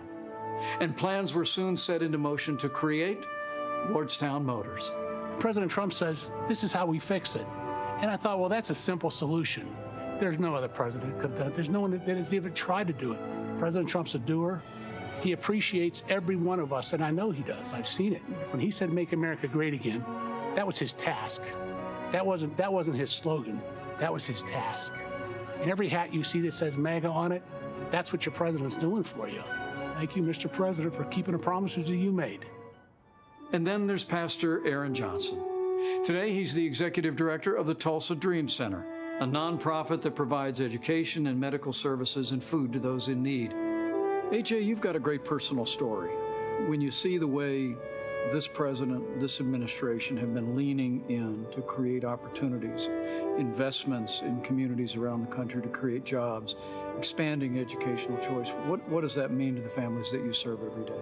It means so much to our families. I did grow up in a single-parent home, and so we serve over 600 boys and girls right now on a daily basis, even in COVID. And so for us to give these moms to have an opportunity to take more money on their check, on their paycheck home back to them, to have their children be able to go to a school that they may not have the opportunity to otherwise, it means so much to us. There's been so much greater opportunity for individuals to come together in any walk of life. People have really been able to see such a positive change and been filled with hope, especially throughout this time. Lydia left hearth and home, friends and family in Honduras to pursue a better life here in America. While raising their 4 daughters, Lydia and her husband run a small business that creates security systems. But just months after their business was up and running, our nation was struck by a global pandemic. That's when President Donald Trump stepped in and enacted the largest financial relief package in American history. Her small business stayed in business, and her American dream kept running strong. What did the Paycheck Protection Program mean to your company as the coronavirus struck? Yeah, it was a huge, tremendous help and a big blessing. And so we applied, we were accepted really quickly. We're so grateful. You can't believe how much relief we had. We want to continue serving our clients. We want to continue growing our economy, right? We want to all continue to move forward. So we were able to make it. because of the support of family and friends, the government. I tell my children, they are born here in the U.S., and I tell them, you are so blessed to live in America. Here at Abraham Lincoln's boyhood home, a young man would grow up to become the first Republican president of the United States. And today, another Republican president is fighting to preserve that same noble legacy of freedom. And President Donald Trump will make certain that the torch of American opportunity illuminates every city, every town, and every community in this blessed land. Hi, I'm Ryan Holitz. I'm a police officer from New Mexico. In 2017, I had an encounter that changed my life forever. I had just started my shift and responded to a call for service at a gas station. When I arrived, I saw a man and a woman sitting on a grassy slope. I recognized the telltale signs, a needle, a spoon. I knew immediately that they were preparing to inject themselves with heroin. Sadly, this is a common sight for me. I encounter the ravages of addiction every day. But nothing could prepare me for what I discovered as I approached them. The woman was very pregnant. In my shock, I asked her if she knew that she was harming her baby by doing drugs. She crumbled and burst into tears. Two worlds collided as I knelt down beside her, a police officer and a homeless drug addict, brought together by forces outside of our control. As we talked, our humanity, distinct from our stations in life, was made abundantly clear. Her name was Crystal, and in the midst of her suffering, she confided that she loved her unborn baby. She wanted the best for her child. In that moment, I saw her the way that all of you who know and love an addict see them, as fathers, mothers, brothers, sisters, children, cousins, and friends, as human beings, full of value and dignity, but robbed of their potential by this disease. When Crystal said that she was looking for a family to adopt her baby, God showed me exactly what I had to do. Without hesitation, I told her that my family would welcome her baby through adoption. Today, our beautiful daughter Hope is a thriving 2-year-old. Crystal is fast approaching 3 years of recovery. She is a dear friend and a constant inspiration to me and others. I hold a special place in my heart for those facing opioid addiction, and that's why I'm enormously grateful to the President for his leadership in fighting this deadly enemy. Through his efforts, we're turning the tide on the crisis of addiction. President Trump declared the opioid crisis to be a public health emergency and then secured $6 billion in new federal funding to help Americans fight opioid abuse. He invested an additional $100 million to stop the opioid crisis in rural America. And in a move that strikes at the root of the problem, he implemented a safer prescribing plan aimed at reducing opioid prescriptions by over 1/3 within 3 years. This is an effort that stops addiction before it ever gains a hold in someone's life. And it's having an impact. Drug overdose deaths decreased in 2018 for the first time in 30 years. Many of the states hardest hit by the opioid crisis are seeing the largest drop in deaths. We're seeing that doctors are writing fewer prescriptions for opioid pain drugs. These are significant improvements that have a meaningful impact. I think we are fortunate, America, to have a president who cares deeply for the downtrodden and who works tirelessly to find solutions. A president who doesn't just talk about problems, but stops and helps. President Trump is the leader we've needed the last 4 years, and he is the leader we need for the next 4. You see, Donald Trump is the right president at the right time. Let's make sure he's reelected on November 3rd. I pray God's blessings on you and your family, and may God bless America.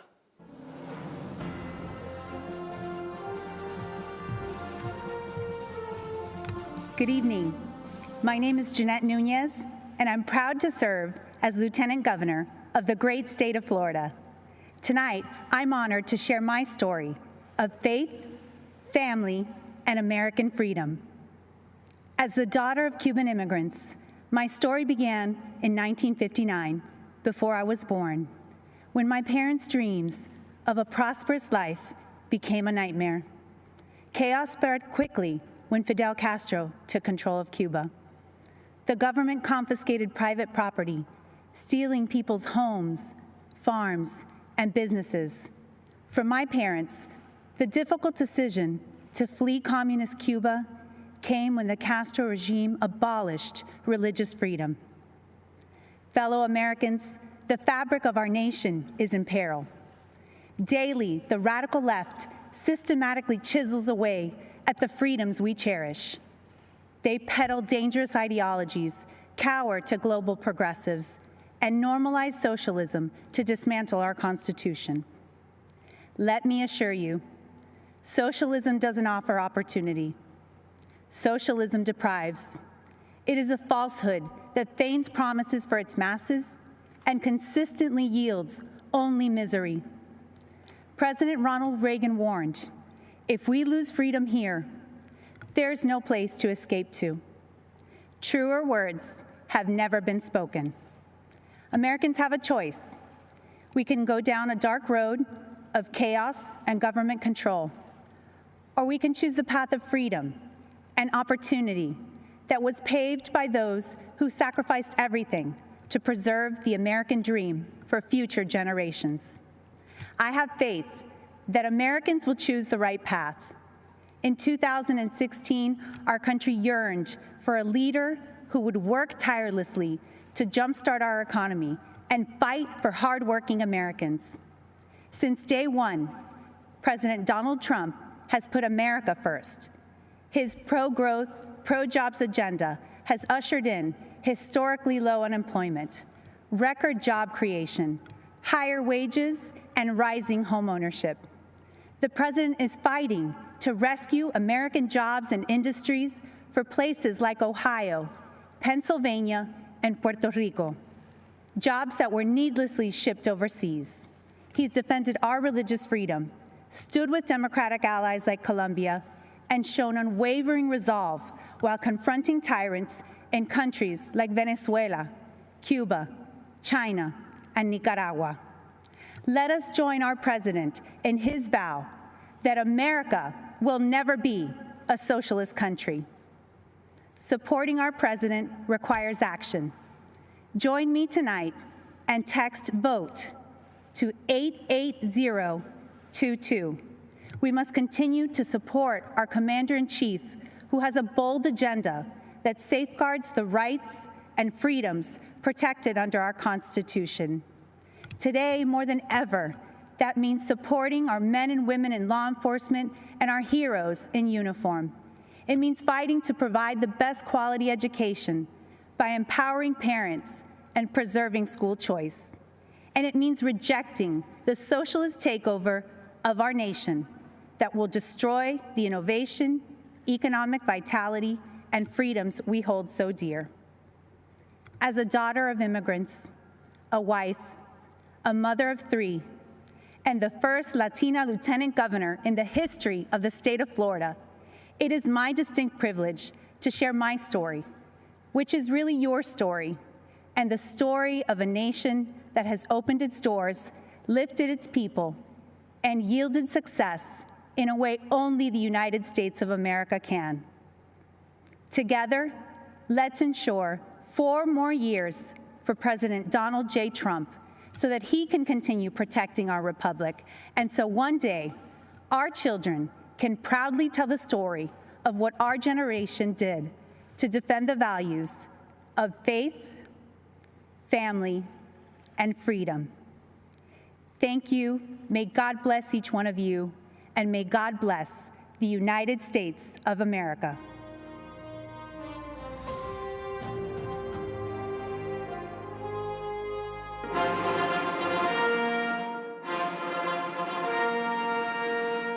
Ladies and gentlemen, the President of the United States.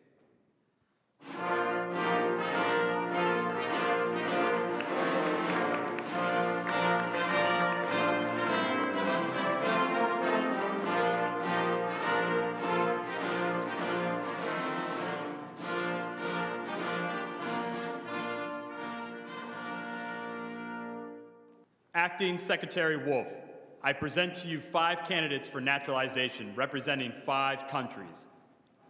On behalf of everyone here today, I'd like to express my gratitude to you, Mr. President, for hosting this naturalization ceremony here at the White House. To our candidates, it is my honor to administer the oath of allegiance and welcome you as our fellow citizens. Candidates for naturalization, please raise your right hand and repeat after me. I hereby declare an oath that I absolutely and entirely renounce and abjure all allegiance and fidelity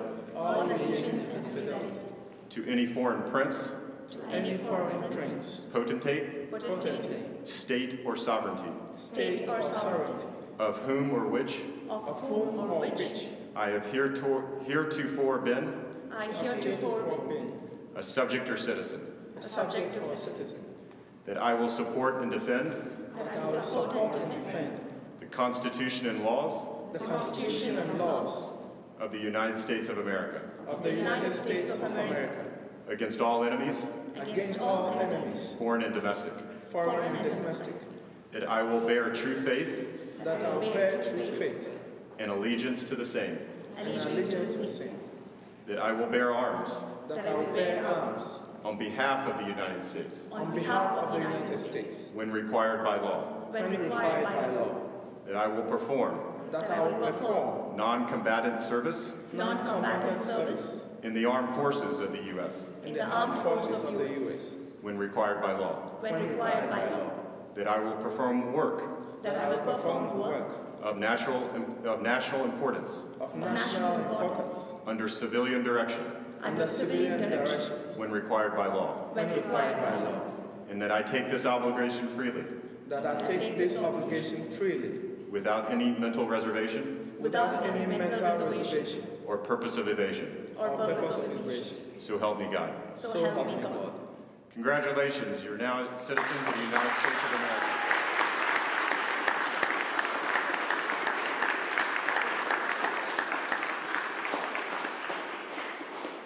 On behalf of the Department of Homeland Security, it is my honor to call you my fellow Americans. Mr. President, I want to again commend you for your dedication to the rule of law and for restoring integrity to our immigration system. Thank you for hosting such a patriotic celebration here at the White House today.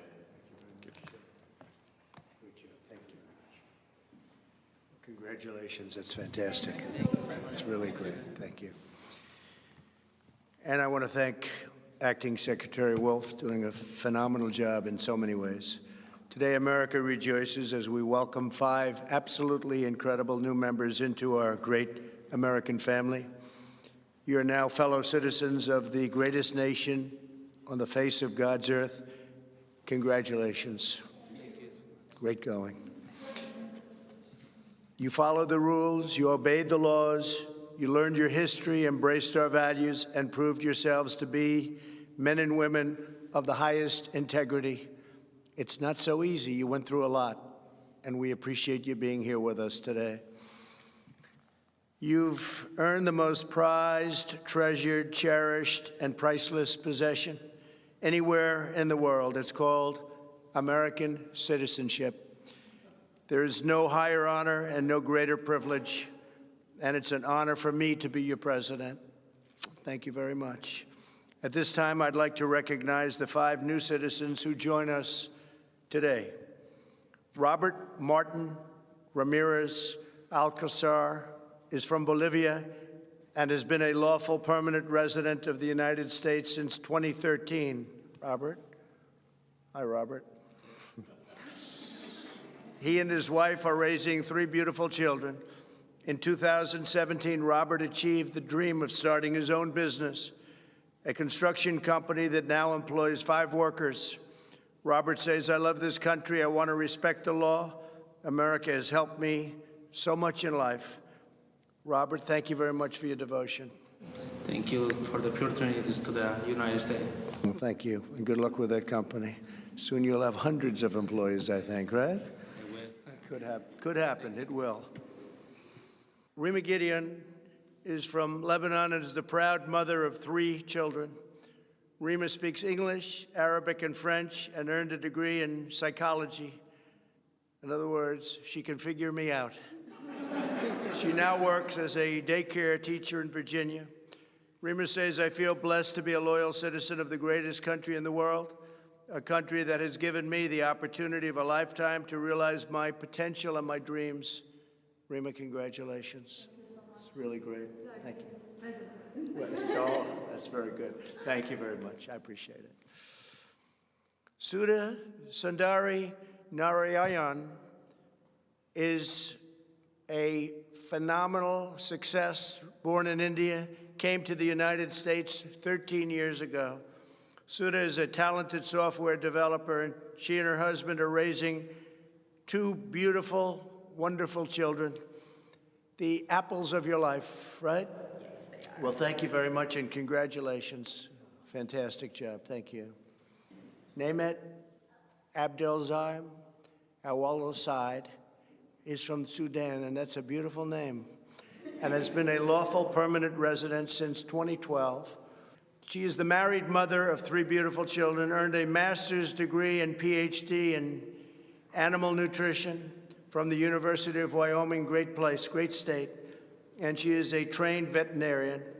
She's also worked as a substitute teacher for the Alexandria Public Schools since 2004. That's fantastic. Well, Daibat, thank you very much, and congratulations. It's my honor to be with you. Thank you. Thank you very much. Salah Abdul Samad has been looking forward to this day since he arrived in the United States from Ghana in 2015. Salih speaks 5 languages and works the medical field. Salih says that the American citizenship means everything to me in my life. It cannot be measured or quantified. I have the chance to work hard and succeed in life, to know that I am in the safe country like America. That really is something, because I know they have my back. Salih, thank you very much. Congratulations. Fantastic job. Congratulations to everybody. With the rights and freedoms each of you now enjoys as citizens, there is no dream beyond your wildest reach, because Americans can do anything. Today, you have also accepted the profound duties and responsibilities that come with American citizenship. By swearing the oath of allegiance, each of you has entered a sacred and unbreakable covenant with our nation. You have pledged your undying loyalty to the American people, the American Constitution, and the American way of life. The history and heritage of the United States are now yours to preserve and pass down to the next generation. Our culture, our traditions, and our values are now yours to uphold and live by. The rights so dear to every American, granted by us and granted by God and enshrined in our glorious Bill of Rights, are now yours to support, protect, and defend. As citizens, you're now stewards of this magnificent nation, a family comprised of every race, color, religion, and creed. United by the bonds of love, we are one people, sharing one home, saluting one great American flag. Congratulations again to all of you. May God bless you, and may God bless our great country, America. Thank you so much.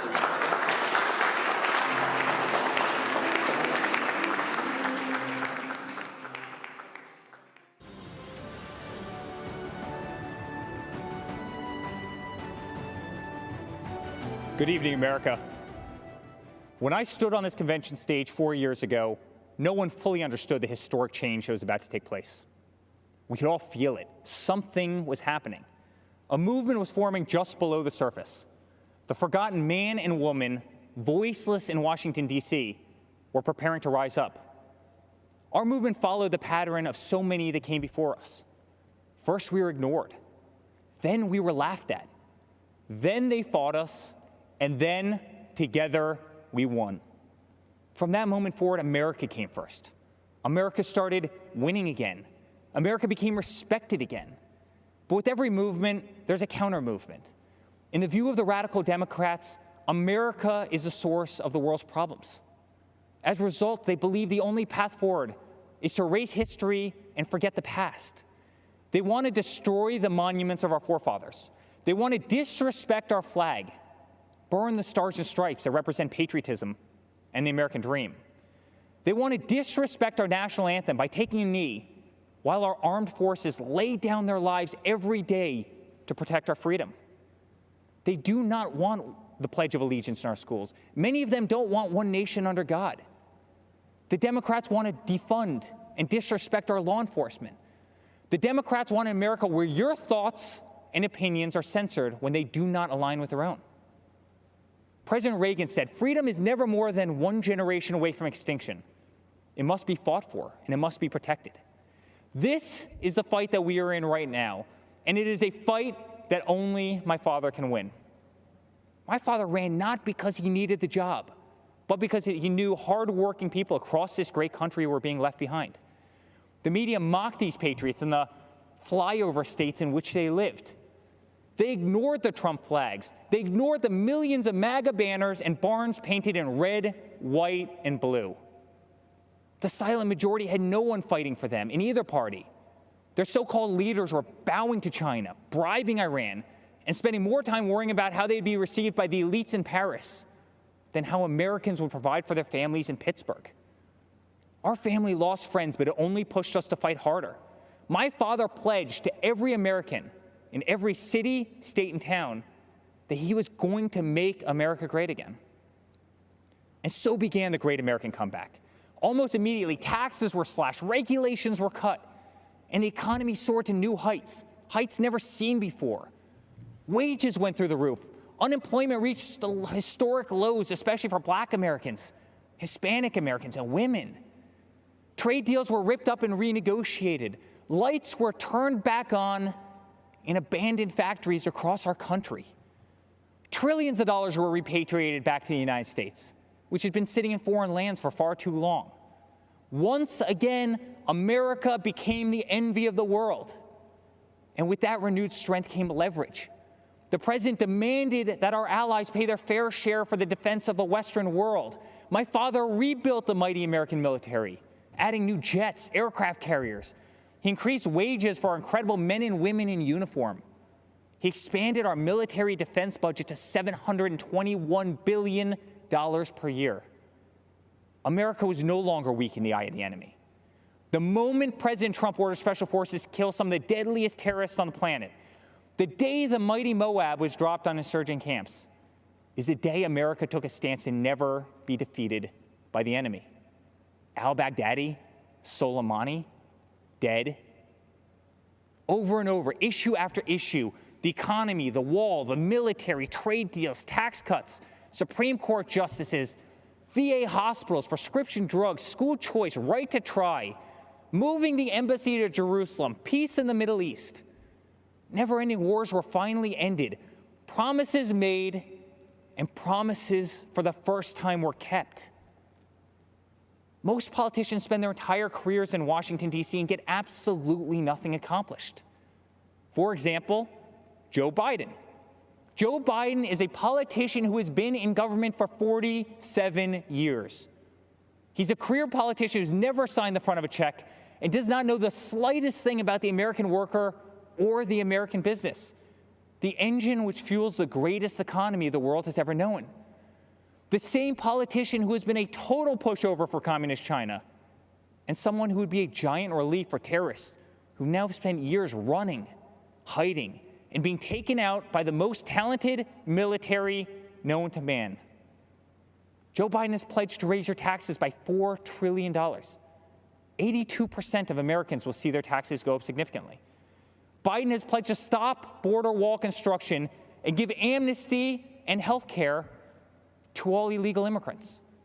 Biden has pledged to defund the police and take away your cherished Second Amendment.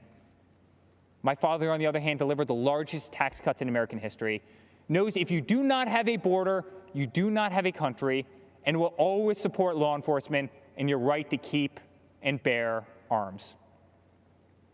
Every day, my father fights for the American people, the forgotten man and woman of this country, the ones who embody the American spirit, which is unlike anything else in the world. It built the New York City skyline. It built the Hoover Dam. And soon, under my father's leadership, it will send Americans to Mars. The American spirit can be felt in the majesty of the Grand Canyon, the shadows of Mount Rushmore, and the stillness of the air at Gettysburg. It can be seen in the wide-eyed wonder of every American child as they take their first breath in the greatest country the world has ever known. It defeated fascism, it defeated communism, and in 68 days, it will defeat the empty, oppressive, and radical views of the extreme left. Ronald Reagan's quote ends with this simple warning. One day we could spend our sunset years telling our children what it was once like in the United States where men and women were free. Under President Trump, freedom will never be a thing of the past. That's what a vote for Donald Trump represents. It's a vote for the American spirit, the American dream, and for the American flag. To the law enforcement officer who's being attacked, betrayed, and whose job they are trying to make extinct, my father will fight for you. To all houses of worship and to all people of faith stripped of our religious freedoms and religious liberties, my father will fight for you. To the voiceless, shamed, censored, and canceled, my father will fight for you. To our farmers who work dawn to dusk to keep our plates full, my father will fight for you. To every single mother and father, to our veterans, our coal miners, and to the American worker, my father will fight for you. And to every proud American who bleeds red, white, and blue, my father will continue to fight for you. In closing, I'd like to speak directly to my father. I miss working alongside you every single day, but I'm damn proud to be on the front lines of this fight. I'm proud of what you are doing for this country. I'm proud to show my children what their grandfather is fighting for. I'm proud to watch you give them hell. Never stop. Continue to be unapologetic. Keep fighting for what is right. You are making America strong again. You are making America safe again. You are making America proud again. And yes, together with a forgotten man and woman who are finally forgotten no more, you are making America great again. Dad, let's make Uncle Robert very proud this week. Let's go get another 4 years. I love you very much. God bless you, and God bless the United States of America.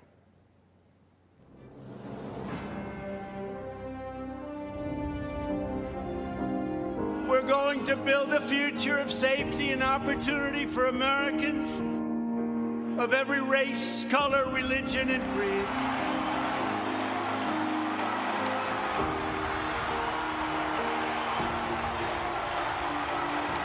Our president has created such a surplus that when this pandemic hit, he was able to refund Americans without indebting us. We're all better off when former inmates can receive and re-enter society as law-abiding, productive citizens. They now have a chance at more opportunities than they've ever had before. To be incarcerated for 16 and a half years for hearsay. I get emotional thinking about it. It's a feeling that I can't describe. When people say we're oppressed here in the United States, how? Right now, this country, for me, is the last beacon of hope and opportunity. If America falls, the entire world falls. Trump's pledge to the American workers definitely means a lot to me because I wouldn't be where I'm at today. I truly believe that my kids are going to look up to me one day. It's just tremendous what I could do, I guess. The forgotten men and women will never be forgotten again. You know, in Biden's America, there aren't opportunity zones. Here you have an administration that actually looks at how can government and private enterprise work together. As we fight to deliver a better future for all women and for all Americans, we remember the wonderful victory 1 century ago. And in the following November, the ladies appeared at the polls on Election Day by the hundreds of thousands. They had won their right to vote. Before the China virus set in, it struck our nation women had gained 4.3 million jobs, a record. The women's unemployment rate had plummeted to the lowest level in more than 65 years. And last year, over 70% of the new jobs went to women. And I will say we're coming back very strongly. We have the most opportunity. That's the American story, isn't it? That we have hope, that even though we're in dark days now, that the days ahead hold greater possibilities because of the opportunities that we've been given in our country. And we will make America great again.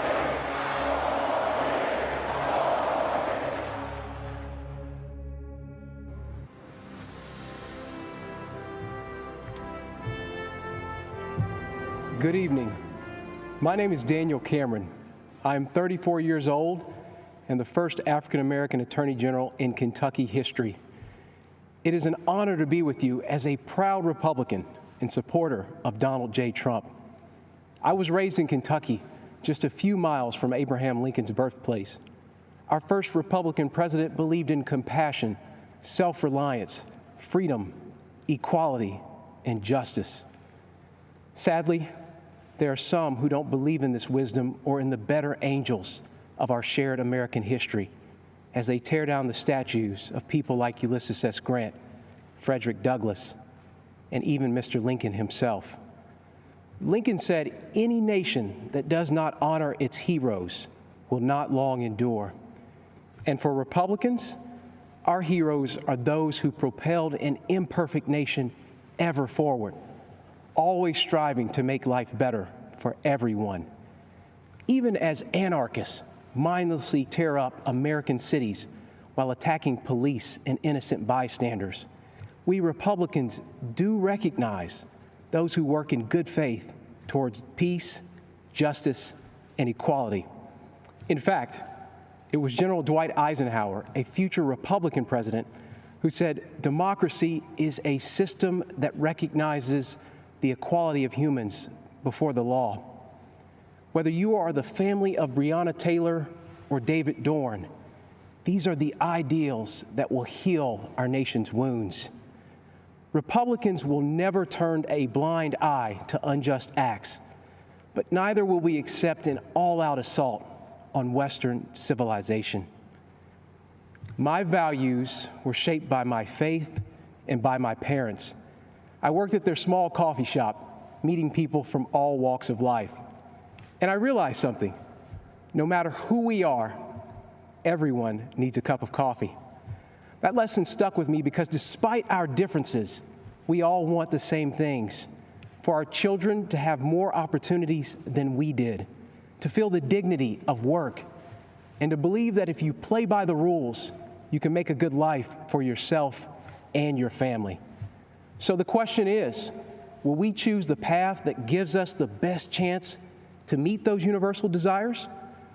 Or will we go backward to a time when people were treated like political commodities who can't be trusted to think for themselves? I think often about my ancestors who struggled for freedom. And as I think of those giants and their broad shoulders, I also think about Joe Biden, who says, "If you aren't voting for me, you ain't black," who argued that Republicans would put us back in chains, who says there is no diversity of thought in the black community. Mr. Vice President, look at me. I am black. We are not all the same, sir. I am not in chains. My mind is my own. And you can't tell me how to vote because of the color of my skin.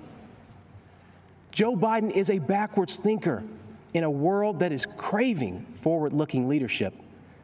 There's no wisdom in his record or plan, just a trail of discredited ideas and offensive statements. Joe Biden would destroy jobs, raise our taxes, and throw away the lives of countless unborn children.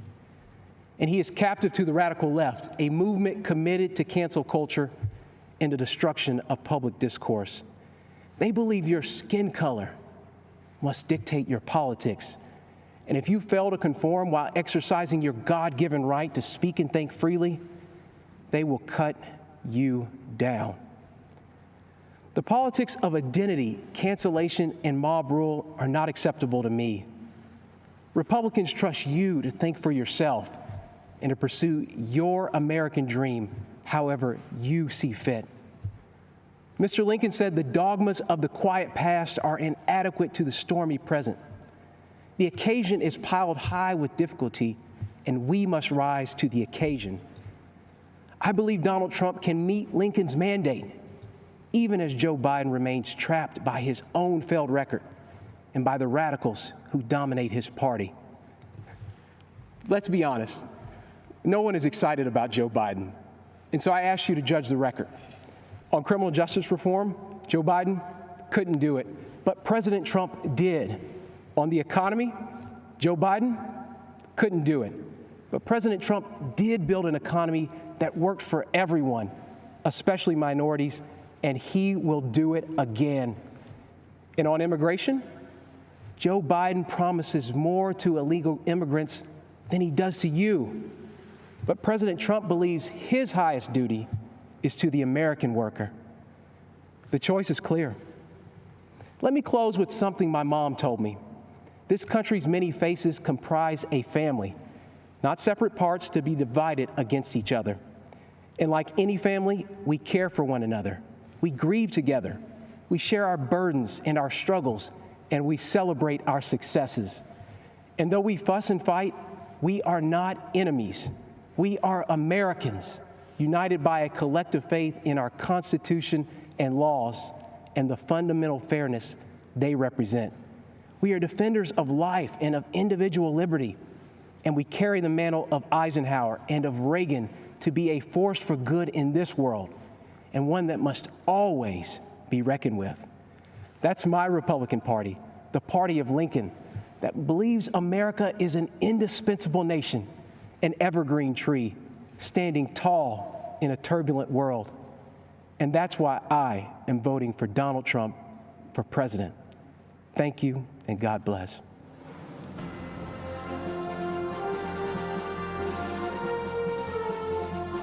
Hi, I'm Mike Pompeo. I'm speaking to you from beautiful Jerusalem, looking out over the old city. I have a big job as Susan's husband and Nick's dad. Susan and Nick are more safe, and their freedom's more secure because President Trump has put his America First vision into action. It may not have made him popular in every foreign capital, but it's worked. President Trump understands what my great fellow Kansan President Eisenhower said. For all that we cherish and justly desire for ourselves or for our children, the securing of peace is the first requisite. Indeed, the primary constitutional function of the national government is ensuring that your family and mine are safe and enjoy the freedom to live, to work, to learn, and to worship as they choose. Delivering on this duty to keep us safe and our freedoms intact, this president has led bold initiatives in nearly every corner of the world. In China, he's pulled back the curtain on the predatory aggression of the Chinese Communist Party. The president has held China accountable for covering up the China virus and allowing it to spread death and economic destruction in America and around the world. And he will not rest until justice is done. He has ensured that the Chinese Communist Party spies posing as diplomats in America are jailed or sent back to China. And he has ended the ridiculously unfair trade arrangement with China that punched a hole in our economy. Those jobs are coming back home. In North Korea, the president lowered the temperature and against all odds got the North Korean leadership to the table. No nuclear tests, no long-range missile tests, and Americans held captive in North Korea came home to their families, as did the precious remains of scores of heroes who fought in Korea. Today, because of President Trump, NATO is stronger, Ukraine has defensive weapon systems, and America left a harmful treaty so our nation can now build missiles to deter Russian aggression. And in the Middle East, when Iran threatened, the president approved a strike that killed the Iranian terrorist Qasem Soleimani. This is the man most responsible for the murder and maiming of hundreds of American soldiers and thousands of Christians across the Middle East. And you'll recall, too, that when the president took office, radical Islamic terrorists had beheaded Americans, and ISIS controlled a territory in the size of Great Britain. Today, Today, because of the president's determination and leadership, the ISIS caliphate is wiped out. It's gone. Its evil leader, Abu Bakr al-Baghdadi, is dead. And our brave soldiers, they're on their way home. The president exited the U.S. from the disastrous nuclear deal with Iran and squeezed the Ayatollah, Hezbollah, and Hamas. The president, too, moved the U.S. Embassy to this very city of God, Jerusalem, the rightful capital of the Jewish homeland. And just 2 weeks ago, the president brokered a historic peace deal between Israel and the United Arab Emirates. This is a deal that our grandchildren will read about in their history books. You know, as a soldier, I saw firsthand people desperate to flee to freedom. The way each of us can best ensure our freedoms is by electing leaders who don't just talk, but who deliver. An American hostage, imprisoned in Turkey for 2 years, Pastor Andrew Brunson, said upon his release that he survived his ordeal with these words of Scripture: "Be faithful, endure, and finish well. If we stay the course, we will." May God richly bless you, and may God bless our great nation, the United States of America.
It is my great honor to present First Lady Melania Trump. First Lady Melania Trump. First Lady Melania Trump officially kicking off her Be Best initiative. She is courageous. She's taking on a tough topic. Focused on the well-being of children, social media use, and opioid abuse. Let's join together in the committing to help children dream big, think big, and do all they can to be best in everything they do. This is her showcasing what she brings to the position of First Lady. She is smart, independent, and I think people have underestimated her big time.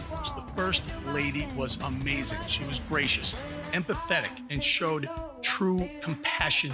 First Lady Melania Trump stepping out onto the world stage. Her Be Best campaign is now going international. She has the advantage of speaking several languages. She can be a diplomat for our country. The sun was shining. She was greeted by children. This, of course, is her continuing to work on her Be Best campaign by shining a spotlight on successful programs that teach children tools and skills. She represents our country with enormous warmth and elegance and grace. Throughout history, women have made lasting impacts on society, and these women represent the strength of the female spirit. As First Lady of the United States, I'm proud of what this country continues to do for women. We as women must continue using our great tool of empowerment, our voices. It was a very important moment for Melania Trump. This was a really prominent week for her. The iconic White House Rose Garden has been renovated for the first time in 60 years. When the history books are written, there should be a special chapter reserved for our First Lady. She is an incredible First Lady. An amazing mother, an incredible woman, First Lady Melania Trump.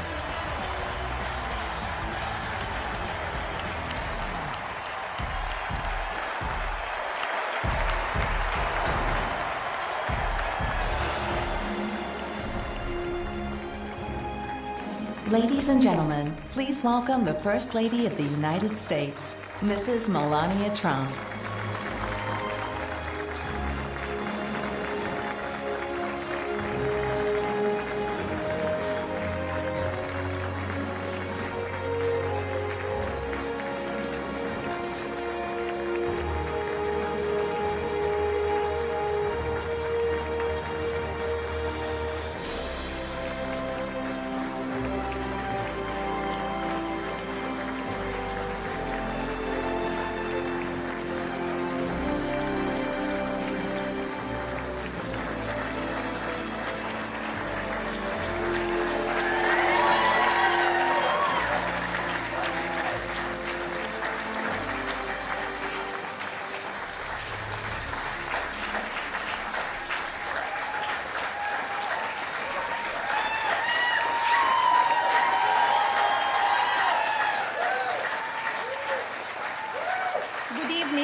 It seems like just yesterday that we were at our first convention, where my husband accepted the Republican nomination and then became our 45th President of the United States. Yet the energy and enthusiasm for who should lead this nation, it is real today as it was 4 years ago. I know I speak for my husband and the entire family when I say we have not forgotten the incredible people who were willing to take a chance on the businessmen who had never worked in politics. We know it was you who elected him to be Commander-in-Chief, and we know it is you who will carry us through again. We were humbled by the incredible support then, and we are still grateful today. I want to acknowledge the fact that since March, our lives have changed drastically. The invisible enemy, COVID-19, swept across our beautiful country and impacted all of us. My deepest sympathy goes out to everyone who has lost a loved one, and my prayers are with those who are ill or suffering. I know many people are anxious and some feel helpless. I want you to know you're not alone. My husband's administration will not stop fighting until there is an effective treatment or vaccine available to everyone. Donald will not rest until he has done all he can to take care of everyone impacted by this terrible pandemic.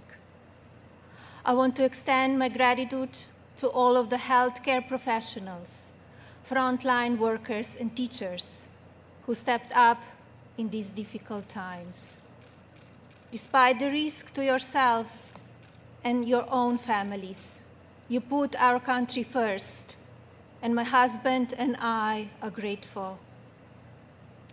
I have been moved by the way Americans have come together in such an unfamiliar and often frightening situation. It is in times like this that we will look back and tell our grandchildren that through kindness and compassion, strength and determination, we were able to restore the promise of our future. Businesses stepped up and volunteers stepped in. People were eager to share ideas, resources, and support of all kinds with neighbors and strangers alike. It has been inspiring to see what the people of our great nation will do for one another, especially when we are at our most fragile.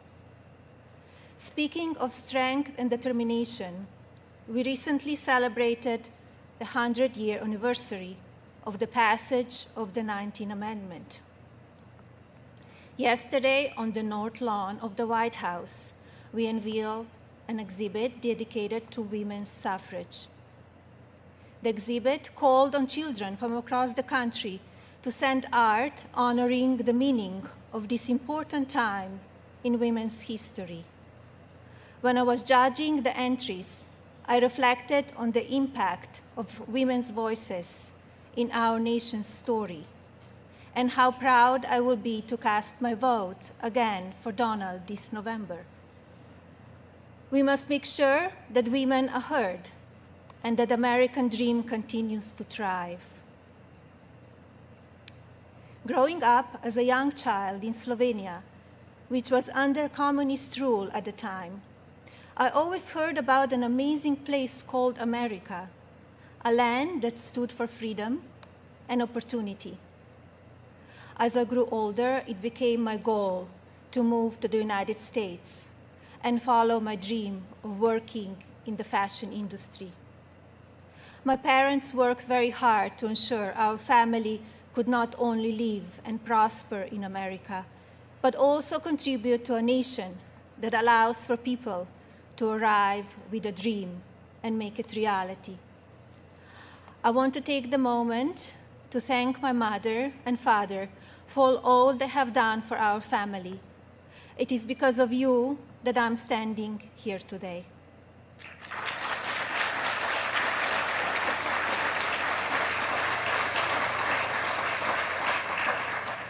I arrived in the United States when I was 26 years old. Living and working in the land of opportunity was a dream come true, but I wanted more. I wanted to be a citizen. After 10 years of paperwork and patience, I studied for the test in 2006 and became an American citizen.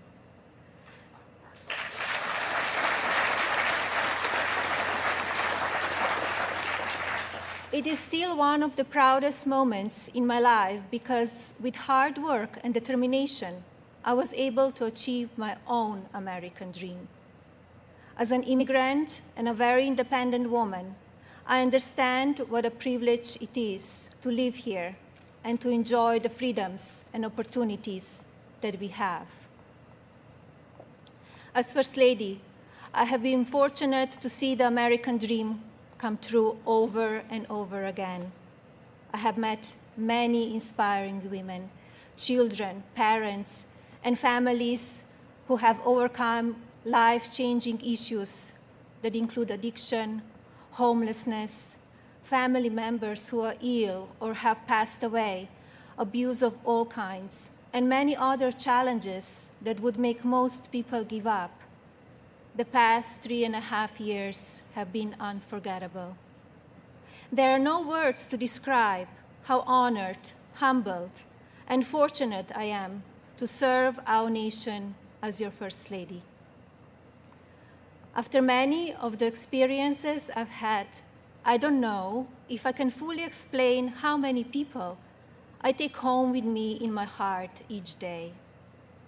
From brave soldiers who give up so much so that we can be free, to children of all circumstances who I have met around the world.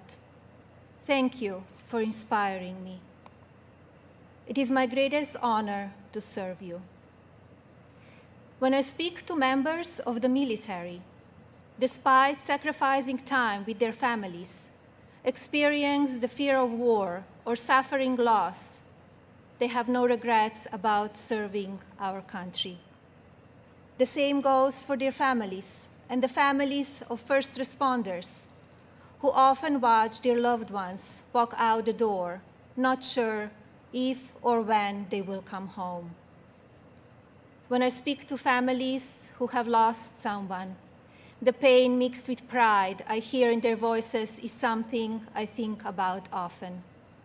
So thank you to all who serve our country in the military and as first responders. And thank you to the families who wait for them. You are all heroes in your own right. I have also been moved by the many children and families I've spent time with at hospitals, schools, and other locations around the world. Children who are dealing with pain or illness that would break even the strongest adult. Parents who are grateful to wake up every day and see that their child is still alive. These families are a testament to what faith and medicine, strength and science can do. On my first international trip as First Lady, my husband and I visited places of great significance to the three major religions: Islam, Christianity, and Judaism. One special memory from that trip is of a young boy I had privilege of visiting while at Bambino Gesù Hospital in Rome, Italy. While there, I read the little boy a story and learned that he and his family had been waiting for a heart for a very long time, and he had a grim prognosis. His situation brought my staff and me to tears, and we spoke of a little else as we flew to Belgium for the next part of our trip.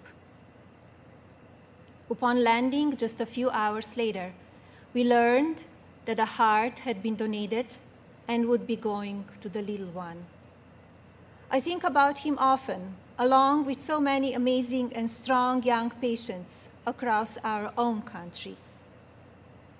More profound and sadly unavoidable examples of our country's strength and character have occurred in the communities that have been impacted by natural disasters. Hurricanes, tornadoes, and flooding may show the ugly side of Mother Nature, but in their aftermath, they can show us a beautiful side of humanity.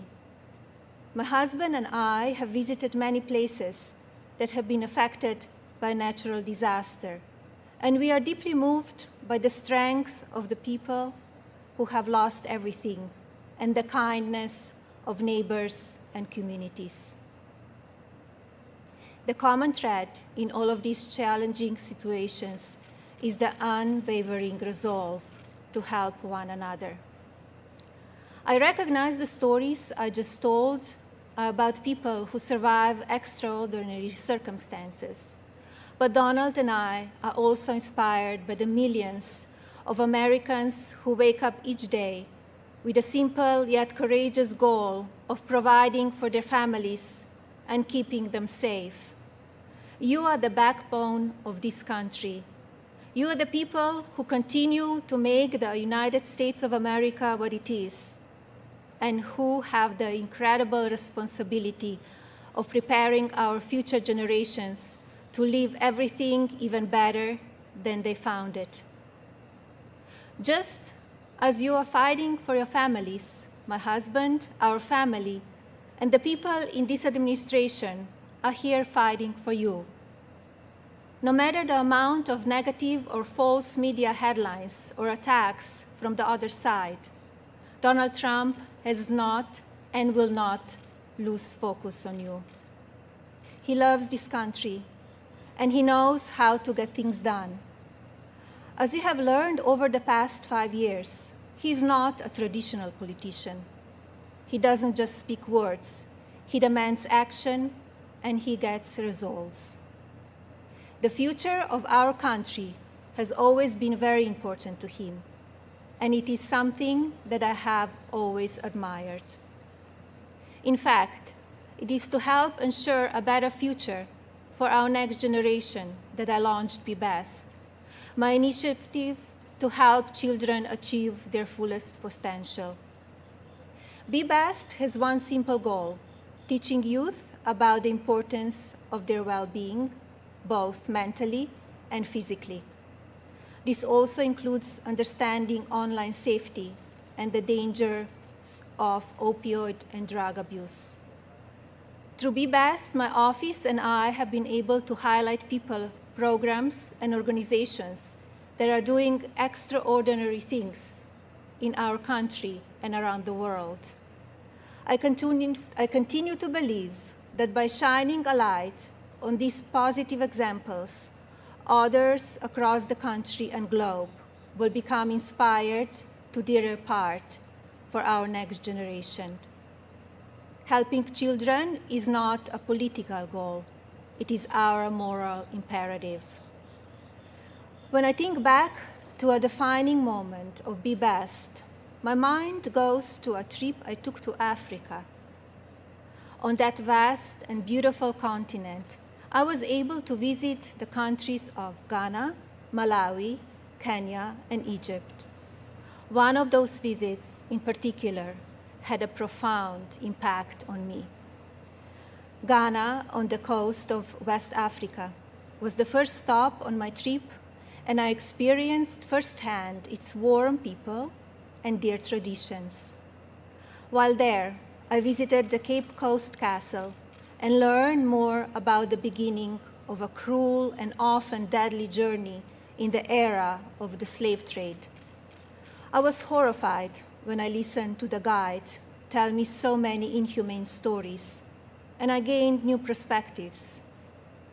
It is time in our history we must never forget, so that we can ensure that it never happens again. Like all of you, I have reflected on the racial unrest in our country. It is a harsh reality that we are not proud of parts of our history. I encourage people to focus on our future while still learning from our past. We must remember that today we are all one community comprised of many races, religions, and ethnicities. Our diverse and storied history is what makes our country strong, and yet we still have so much to learn from one another. With that in mind, I like to call on the citizens of this country to take a moment, pause, and look at things from all perspectives. I urge people to come together in a civil manner so we can work and live up to our standard American ideals. I also ask people to stop the violence and looting being done in the name of justice, and never make assumptions based on the color of a person's skin. Instead of tearing things down, let's reflect on our mistakes, be proud of our evolution, and look to our way forward. Every day, let us remember that we are one nation under God, and we need to cherish one another.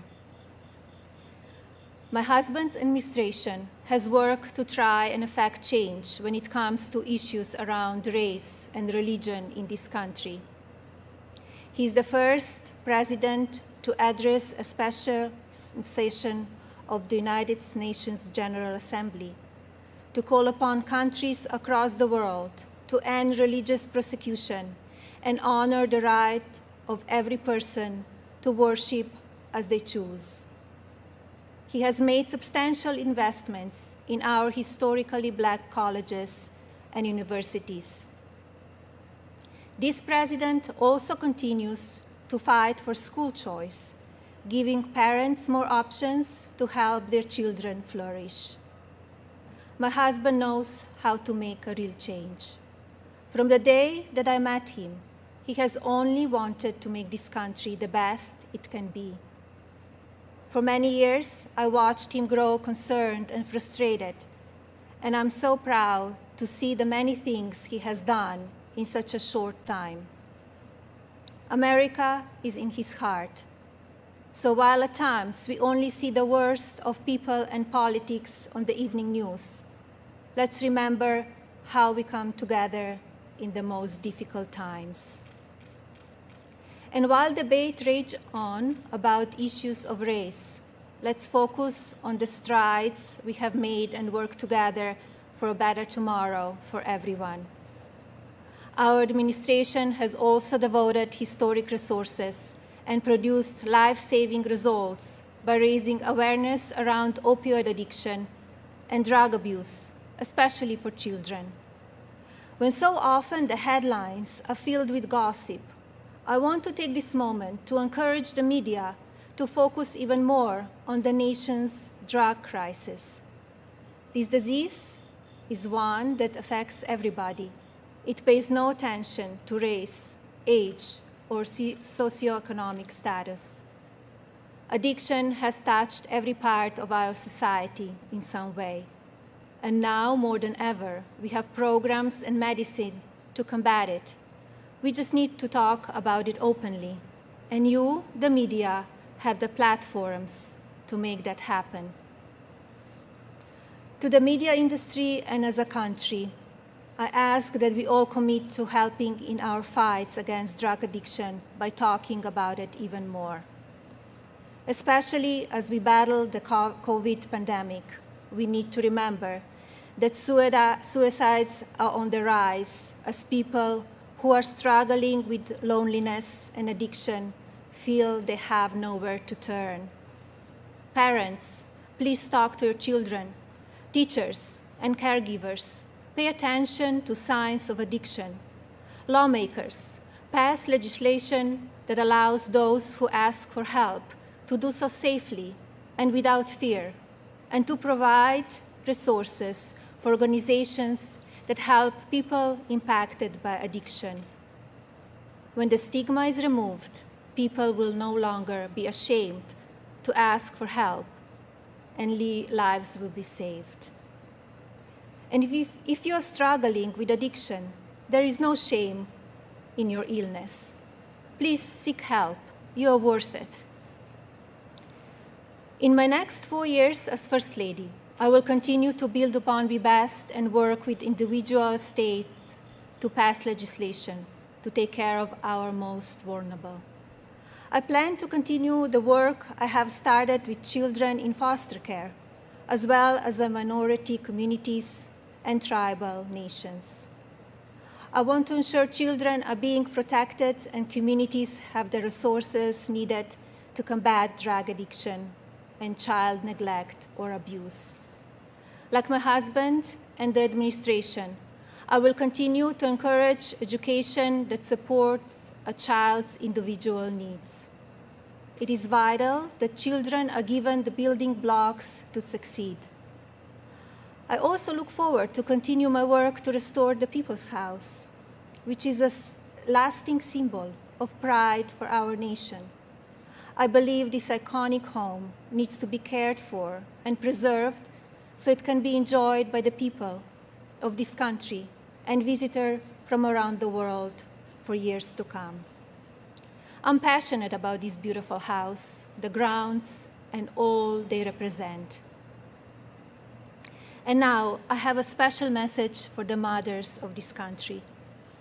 This modern world is moving so fast, and our children face challenges that seem to change every few months. Just like me, I know many of you watch how mean and manipulative social media can be. And just like me, I'm sure many of you are looking for answers how to talk to your children about the downside of technology and their relationships with their peers. Like every parent in this country, I feel there are so many lessons to teach our son and responsibilities as his mother, but there are just not enough hours in the day to do it all. I remind myself that I'm more fortunate than most and still have days that I look for wisdom and strength to do the very best I can for him.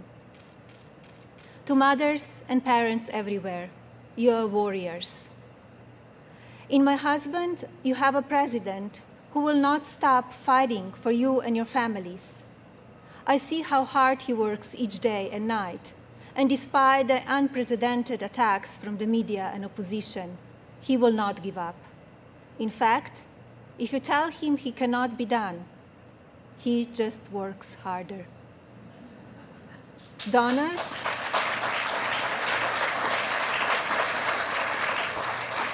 Donald is a husband who supports me in all that I do. He has built an administration with an unprecedented number of women in leadership roles and has fostered an environment where the American people are always the priority.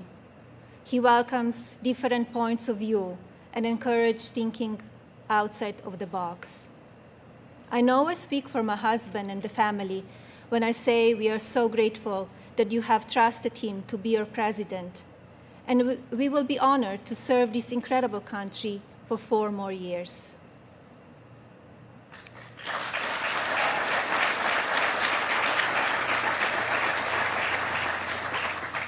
As you have heard this evening, I don't want to use this precious time attacking the other side, because as we saw last week, That kind of talk only serves to divide the country further. I'm here because we need my husband to be our president and commander-in-chief for 4 more years. He is what is best for our country.